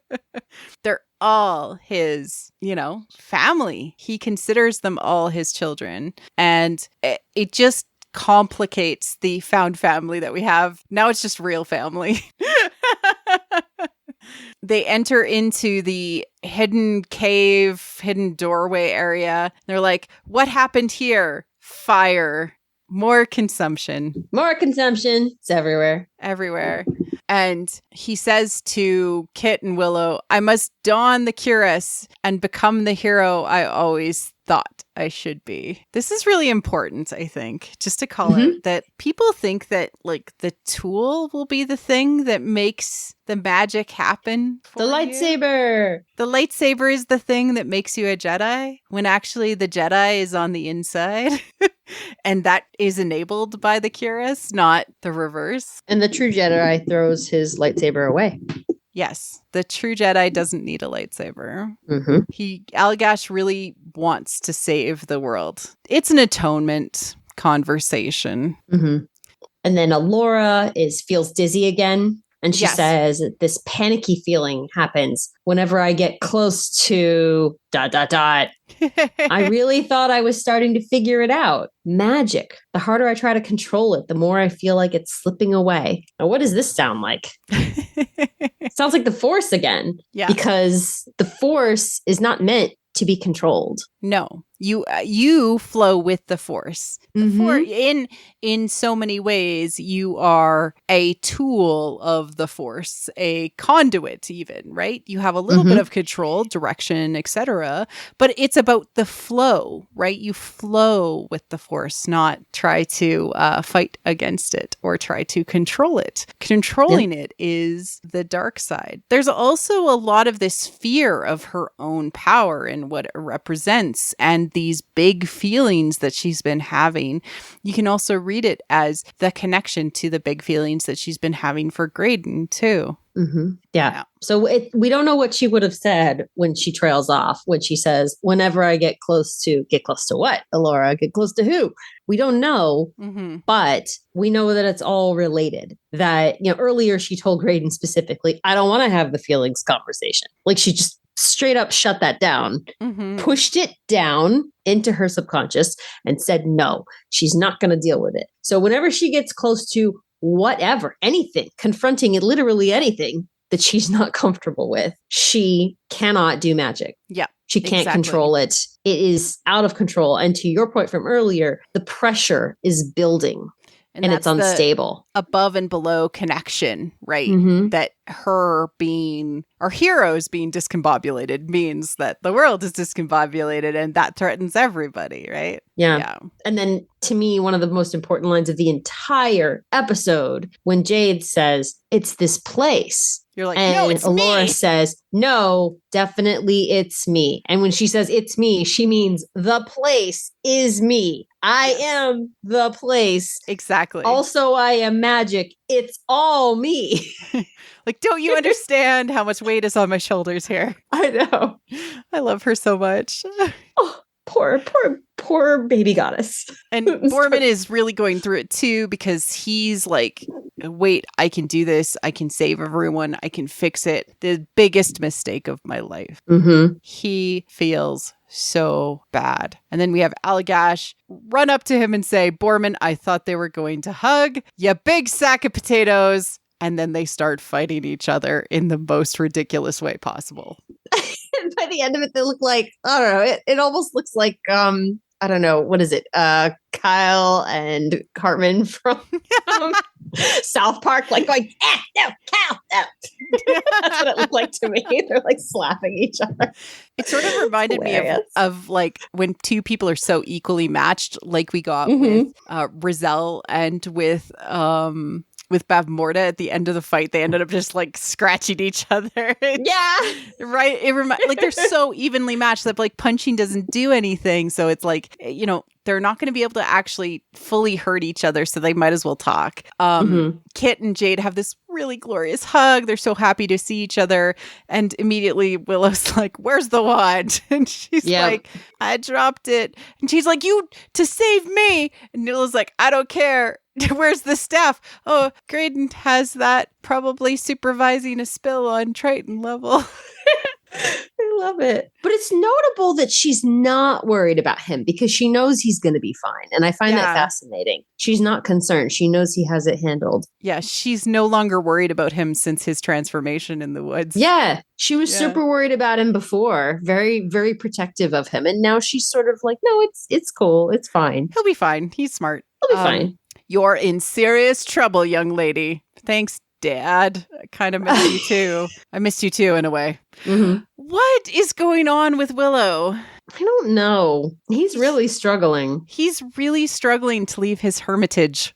Yeah. Well, he's like, I think what really blows my mind is he's really struggling to show affection, which is so interesting because, I think this has to do with the Kaya Rannon situation and the loss of the Nelwyn. Like there's something in that he's going to have to confront. And I don't even know if we're going to get to it this season. I know, because we're running out of time. There's a lot to do. But I hope we hear about what happened there, because I really feel like the only way he's going to be able to move forward is if he's able to confront what happened and whatever kind of guilt he has about it, such that then he can show affection and compassion for Allura again. Because again, the emotional center of the 1988 film was his relationship with this baby and how he just loved and adored her and would just do anything for her. And he's really fighting those he really emotions. is. He really is. And he's leaning into being much more scolding than, caring and nurturing. And this goes against his nature, because we know that his magic comes from nurturing. Exactly. Yeah. And he's like not a nurturer right now. He's a hermit. And he relies so much on that. Mm-hmm. We have Allagash and Borman finally giving up and kind of talking to each other. And then it was like, hey, Beanpole, I've gotten bigger. I bulked up. And he's like, you have gotten bigger. It's diet mainly and a bit of torture endurance. Just like an amazing way to call exercise.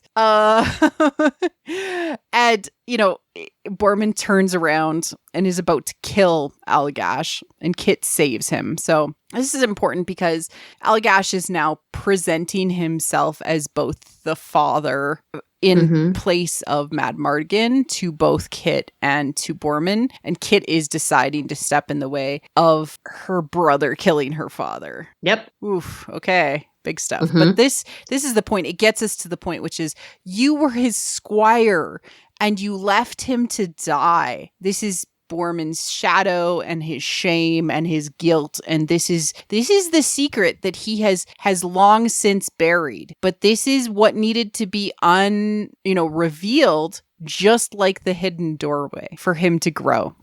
Yeah, and then the door can be revealed.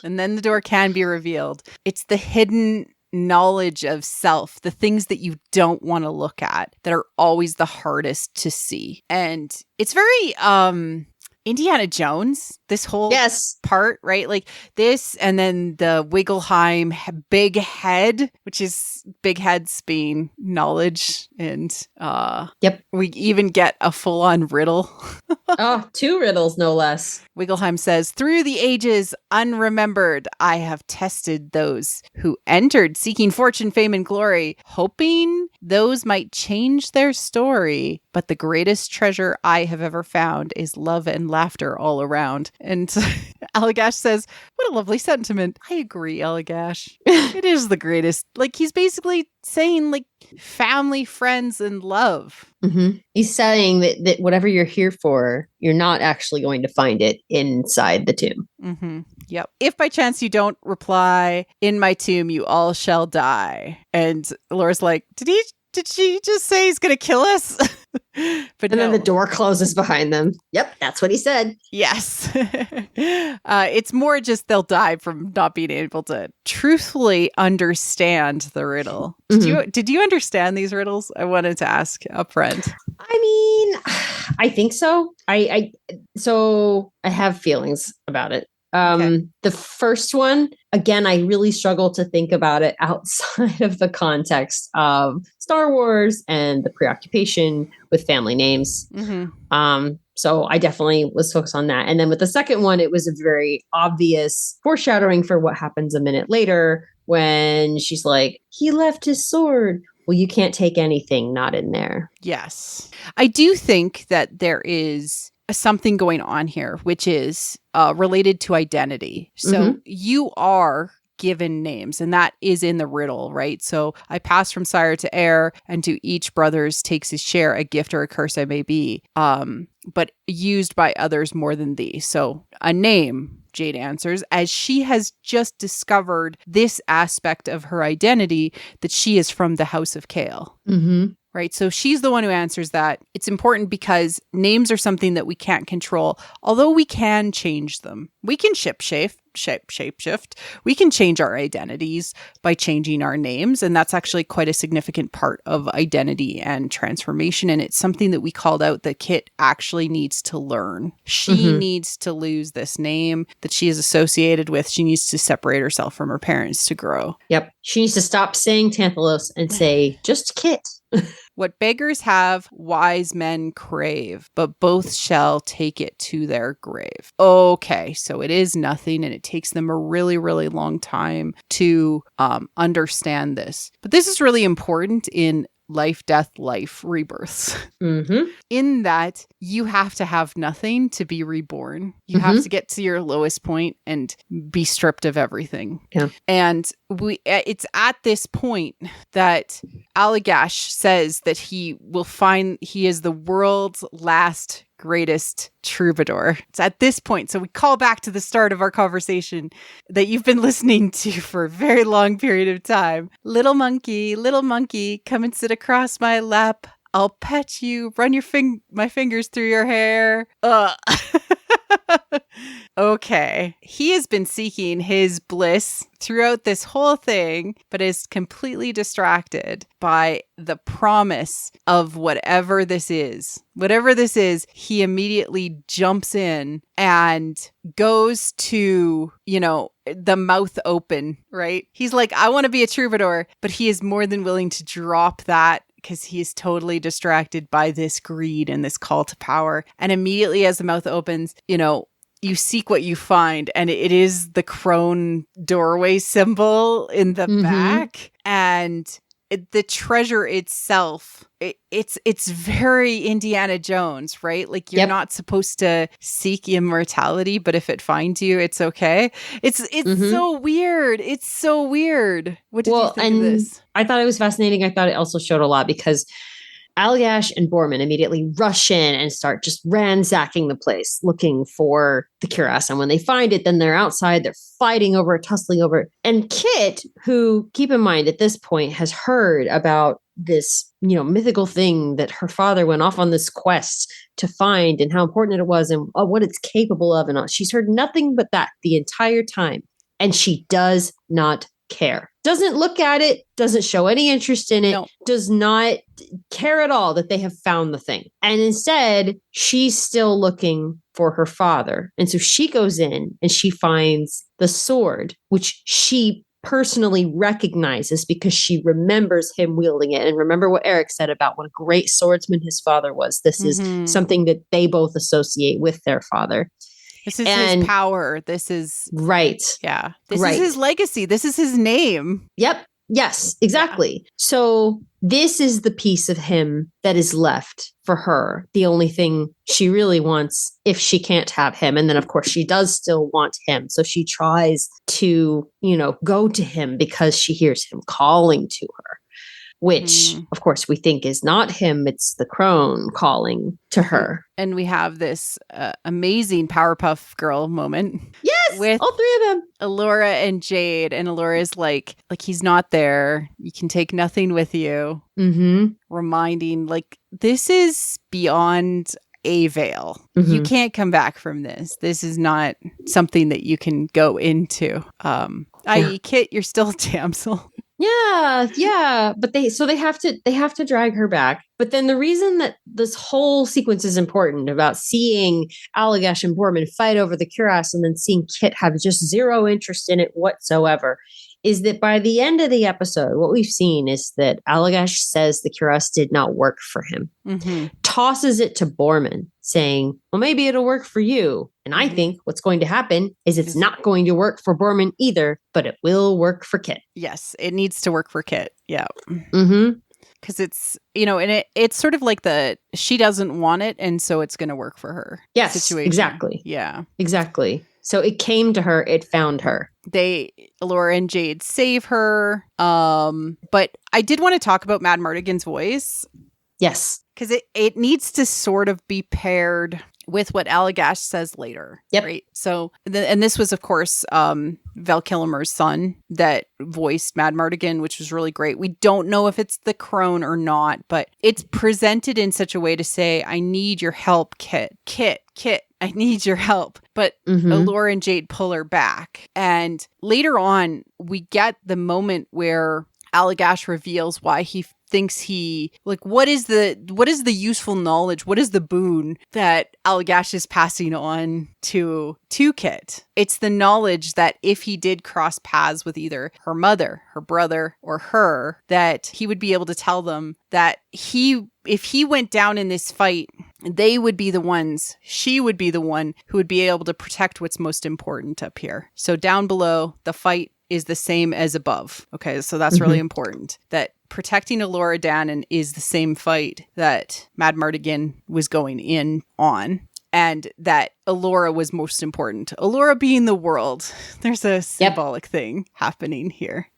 So I think that they're actually saying the same thing, but it's played in such a way to seem different. I think there are several things around Mad Mardigan that they are leaving open-ended where it could go either way, specifically because they don't know if they will be able to get Val Kilmer back due to his health issues. Yeah. So there are several things where I think they're probably leaving themselves some room if they need to write around it. Yeah. It's giving them the ability to have spaces to fill in one particular way if they do get lucky. Yep. The trolls appear. Which one of you is Elora Danan? Borman steps forward. I'm Elora. Love it. And then, the fight ensues. The trolls are all attacking. Graydon tears his helmet off and throws the staff to Willow. Yeah. We get the clarification that Allagash admits, I am not Mad Mardigan. I'm Chloe Allagash's brave little man. Femme power. Aww. So good. He gets stabbed. Elora uses a pot to bean a troll, which I just love. I love that she's the cooking power again. She's still got that. We get this little side shot of Elora helping remove the evil garments from Graydon. He's like, how was your day? Yep. She's like, I lost the wand. Of course, not wanting to take up the role of being like the leader of the world and all this magical power and all of that. And he's like, shit. He's like, I know. It was so domestic. Are you ready to talk about his domesticness? Mm-hmm. His husbandness. He's a husband. He literally just got home from like a tough day at work, and she's helping him take off his tie and everything so he can relax. It's hilarious. But it's also the she's helping him remove the clothing again, which, she's claiming him. This is mine. This one's mine. Yeah. Even though she's like psychologically not admitting it out loud, she physically claims him by helping him take off his clothes. Yep. And he's concerned about her. He's like, I haven't seen you in a little while. How you doing? And she's like, they have this like very sweet moment in amongst all this chaos again. Mm-hmm. It's like the world doesn't exist when they're together. Mm-hmm. Isn't that interesting? Yeah. Every time there's some big fight, the two of them are just kind of like having this little conversation in the middle of it. Like their own personal, like domestic drama continues with this backdrop of but world-ending craziness. Missy, do we need to talk about what this probably means for the end? Yeah. I don't wanna. All right. Okay, fine. First, please renew Willow. Yeah. We need season 2, and we're going to tell you why. All right. I'm so sad. Like I've been denying it for so long. I knew it was a potential for a really long time, and it's something that, hey, my Discord is very smart as well. They've been tossing it back and forth, and I've been trying not to admit it because, okay, so if we're wrong, we're wrong, and we love the show creators for what they've given us thus far. It's really, really amazing, but Graydon being her spiritual husband right now means that she's probably going to become a true lost husband at the end of the season, because we'll for sure get a reconciliation with our mythical marriage of Jade and Kit. But Elora traveling across the world for her false animus only to discover that her true animus was lost along the way, who was with her the whole time, is just too perfect of a story to deny. It is, but also they've been setting it up the whole time. Like it's out there in plain, you can see it in everything they've done. So last episode, we talked a lot about, all the references to death and Graydon's fear of death. He's always talking about how scared he is of dying and, and how he's not the hero and he'll never be the hero and blah, blah, blah. And a big part of the hero's journey, and I mean this not in, just in terms of the archetypes that we've talked about, maiden, hero, etc. But the big part of that journey is, coming to understand what you will sacrifice for. And that is love. Yep. The source of your power is love. And if you can have love, then you can be the hero. And so he is going to overcome his fear of death by going into death because he loves of love. Alora. And he's going to save her. Yeah. And I don't want it, but I don't want it either. I'm like, listen, here's the thing. Does it make perfect sense in terms of the story? Yes. Why do I have anxiety over it? Because the show hasn't been renewed yet. So please renew the show so that I can not have anxiety over Graydon being a lost husband. Like, do I think that Graydon would come back? Obviously, because death definitely. Death wouldn't keep Mads away. Death wouldn't keep Graydon away. Of course, right? It just delay him for a while. Like, that's the story of season 2, obviously. But we need it. Like, don't you see that we need it? You just listened to me talk for 2 hours. Come on. Oh, Misty was talking too. Sorry. The two of us talking for 2 hours. But it's really, really important. And these things about being able to psychologically earn what you've always wanted. Well, what you always never knew you always wanted is really important. It's Cupid and Psyche, right? Yeah. The heroine deserves her prize. Yes. Right? Well, and also I just want to say completed searches for the lost husband are extremely rare in Western media. Yes. We do not get them very often. We just don't. And something I want to mention later, particularly when we get to the final scene with Eric, is this show is directly flying in the face of a lot of the sort of gendered politics of a lot of these mythic stories in the West, at least, which is that, the American monomyth and everything. And it's always a cautionary tale for femme people. Yeah, you're not allowed to have love and a career, right? Like, that's what they always say. But we've already had that question in text. Right. And don't make your own decisions in love because you might choose the wrong person. And that and everything. And they're saying textually that that's wrong in this show. And not only that, they're turning it on its head by having Eric, the masculine character, make poor decisions and, think with the wrong organ. With your heart? No. Yeah.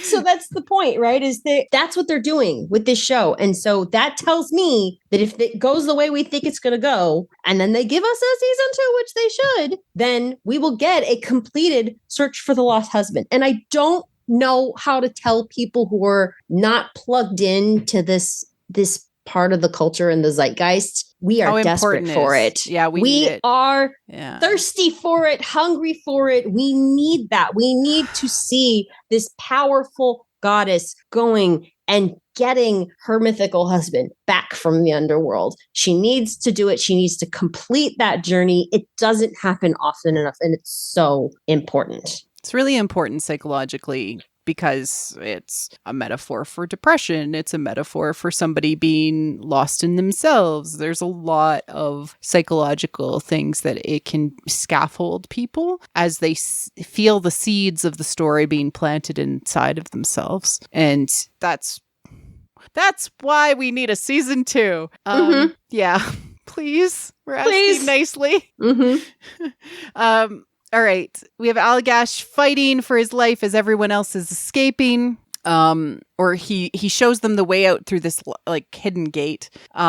He has this moment with Kit where he explains again the secret knowledge, right? He trusted you with the fate of the world, Kit. He trusted that you could be that hero. And she's in totes denial. It's really hard. But he then again fights to his death.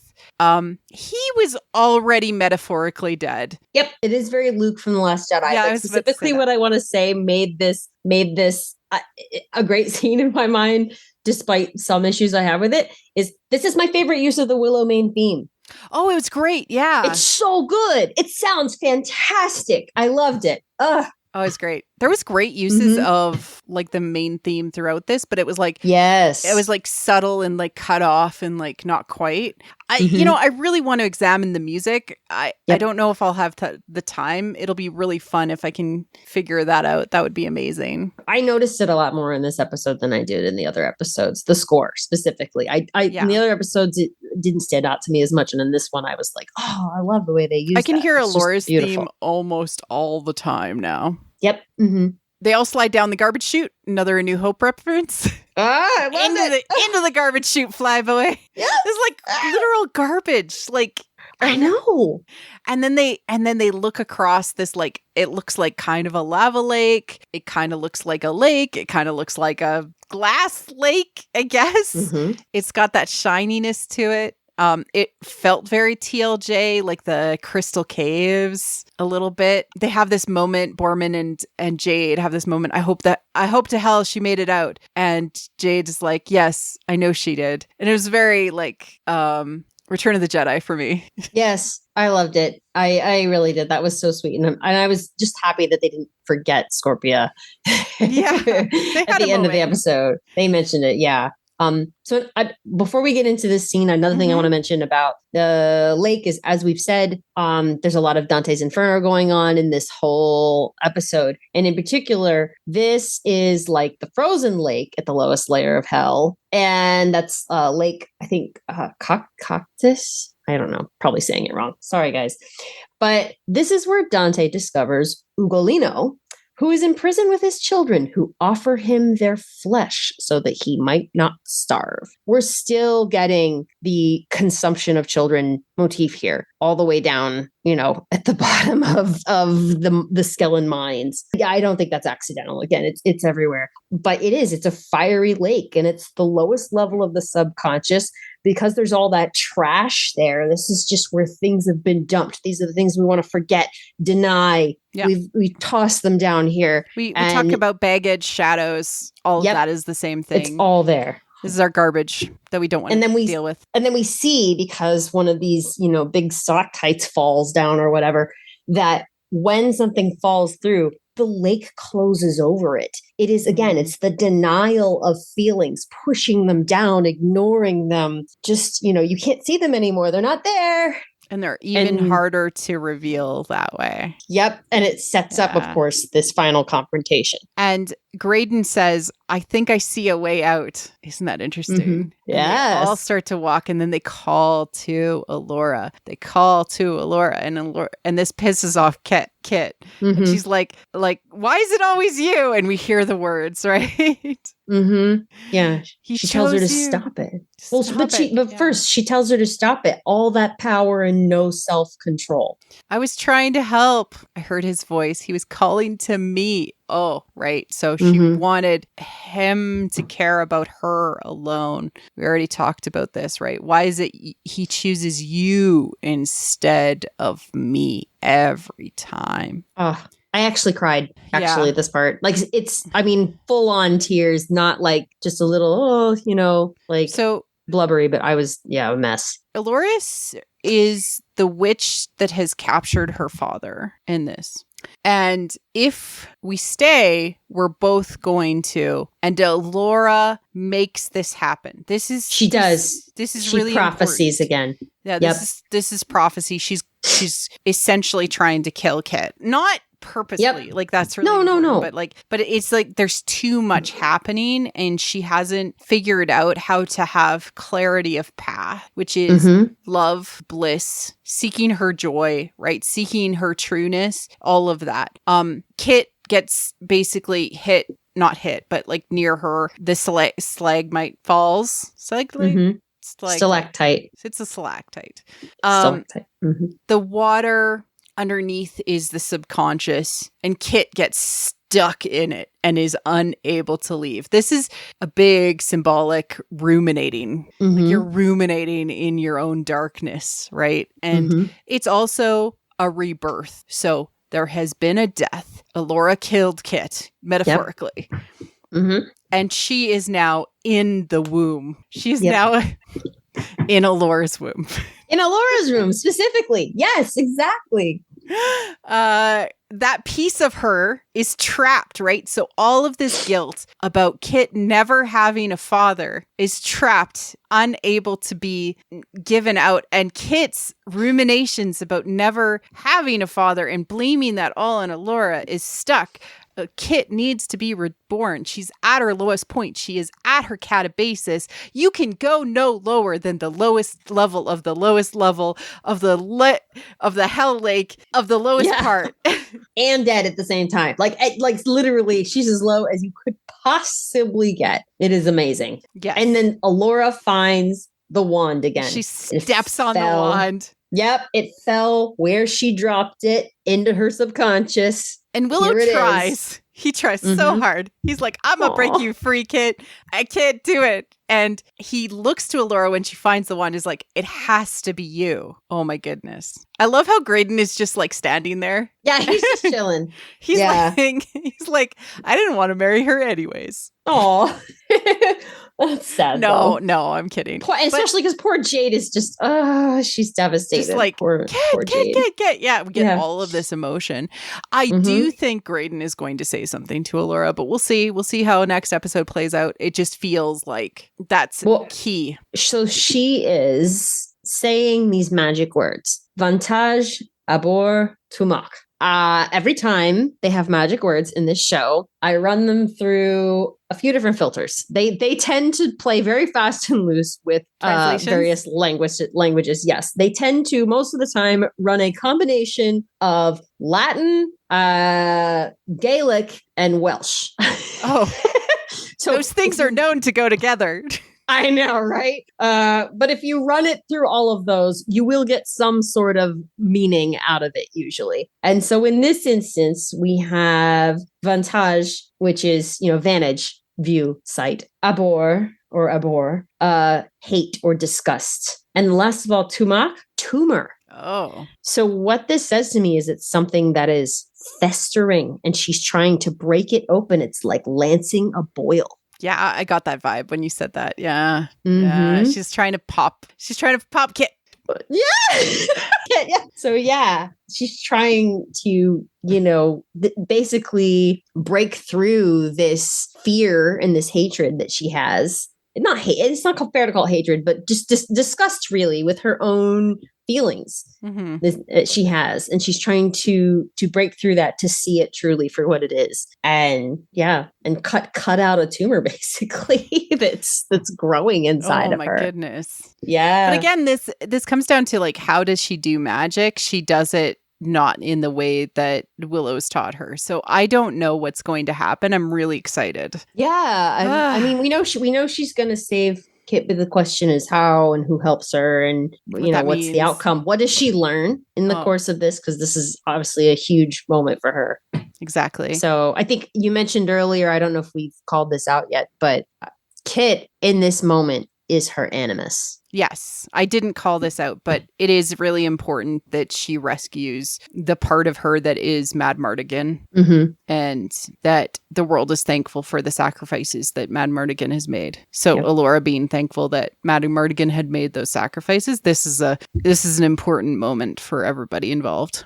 And now we move on to Eric, who has been wandering and ends up back at the Immemorial City. Oh no. And he comes up to the platform, which was kind of like a compass before. The door is now closed, but it's filled with the vermiscus goo, and he drinks the goo. And then he hears the voice calling to him. And it's a girl in prison, and she's dressed in a very bohemian way, much like him. Almost dressed to match, like her own unique style. But she asks him, "Are you the reason I'm here?" Yep. Which is a very vague statement, right? Yeah, I think so. And then she says, he says, "Whoever brought you brought me." Right. So the only reason she's here is because of him. And she says, "Are you going to let me out?" And that's where it pauses. Yep. And we hear Good Vibrations by the Beach Boys. But okay, why is this important? It's the original version, so it's not a femme cover, which every other version has been a femme cover. And I think it's been because of something psychologically that Allura has been going on through. But specifically, Good Vibrations is like about attraction to a woman. And there's a theremin in the score, like in the music. And a theremin is like that electronic it's like a magic where you play nothing and it catches your movements. Like there's nothing. It's just, it catches like the electromagnetic movements and it plays this like very woo. You can hear a lot of it in the Loki score from the Loki show, but it's like pulling invisible strings. It's really cool. I'm really impressed by this one. The music is for some people and not for other people, but that's fine. It's fine. But the point is, she's the crone. She's the crone. She's our hot crone. Mm-hmm. Hot crone.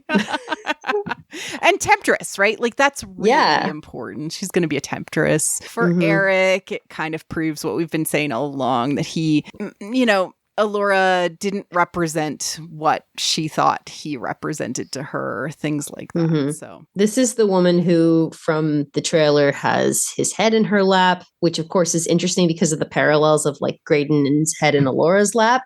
So this is the dark union you were talking about. Yeah. It'll be good. Mm-hmm. It'll be good. I'm excited. It's going to be really good. I can't really, it's hard for me to say from trailers, what it means, but we'll find out and they'll tell us and then we'll say what it means. So, yay. We'll let you know. Don't worry. Well, Missy, this has been a blast. I cannot believe that we only have 2 more episodes left in this season. I know. Oh my gosh. It's going to be crazy. By the way, everyone, #renew Willow. Okay. Let's make it happen. Let's make it happen. We love Willow so much, and we would love it to have the opportunity for the creators to tell the whole story. Mm-hmm. All right. Thank you, everyone, for listening. Missy, where can people find you if they're looking for you? You can find me on Tumblr at All Girls Are Princesses. And take care, everyone, and we'll be back next week. Cheers. Thank you for listening to What the Force. I'm Marie-Claire Gould, your host. Our music is provided by Christy Carew for What the Force. We have a Patreon at patreon.com/whattheforce. We would like to thank all our patrons, especially those who love and are obsessed with What the Force: Melody, Night Huntress, In Wild Space, How Rude, Anna Perez, Neil, Joe Allen D, Christian Luca, Josh Johnson, Scott C, and Susan. Make sure to like and subscribe on YouTube or leave a 5-star review on iTunes or other pod apps. It helps people find the show. Check out our other channel on YouTube, What the Fiction. You can connect with us on Twitter at WT Force Show, What the Force Podcast on Facebook, and our website, whattheforce.ca. We also have a Discord. Links are in the liner notes. Feel free to reach out and start a conversation. Cheers.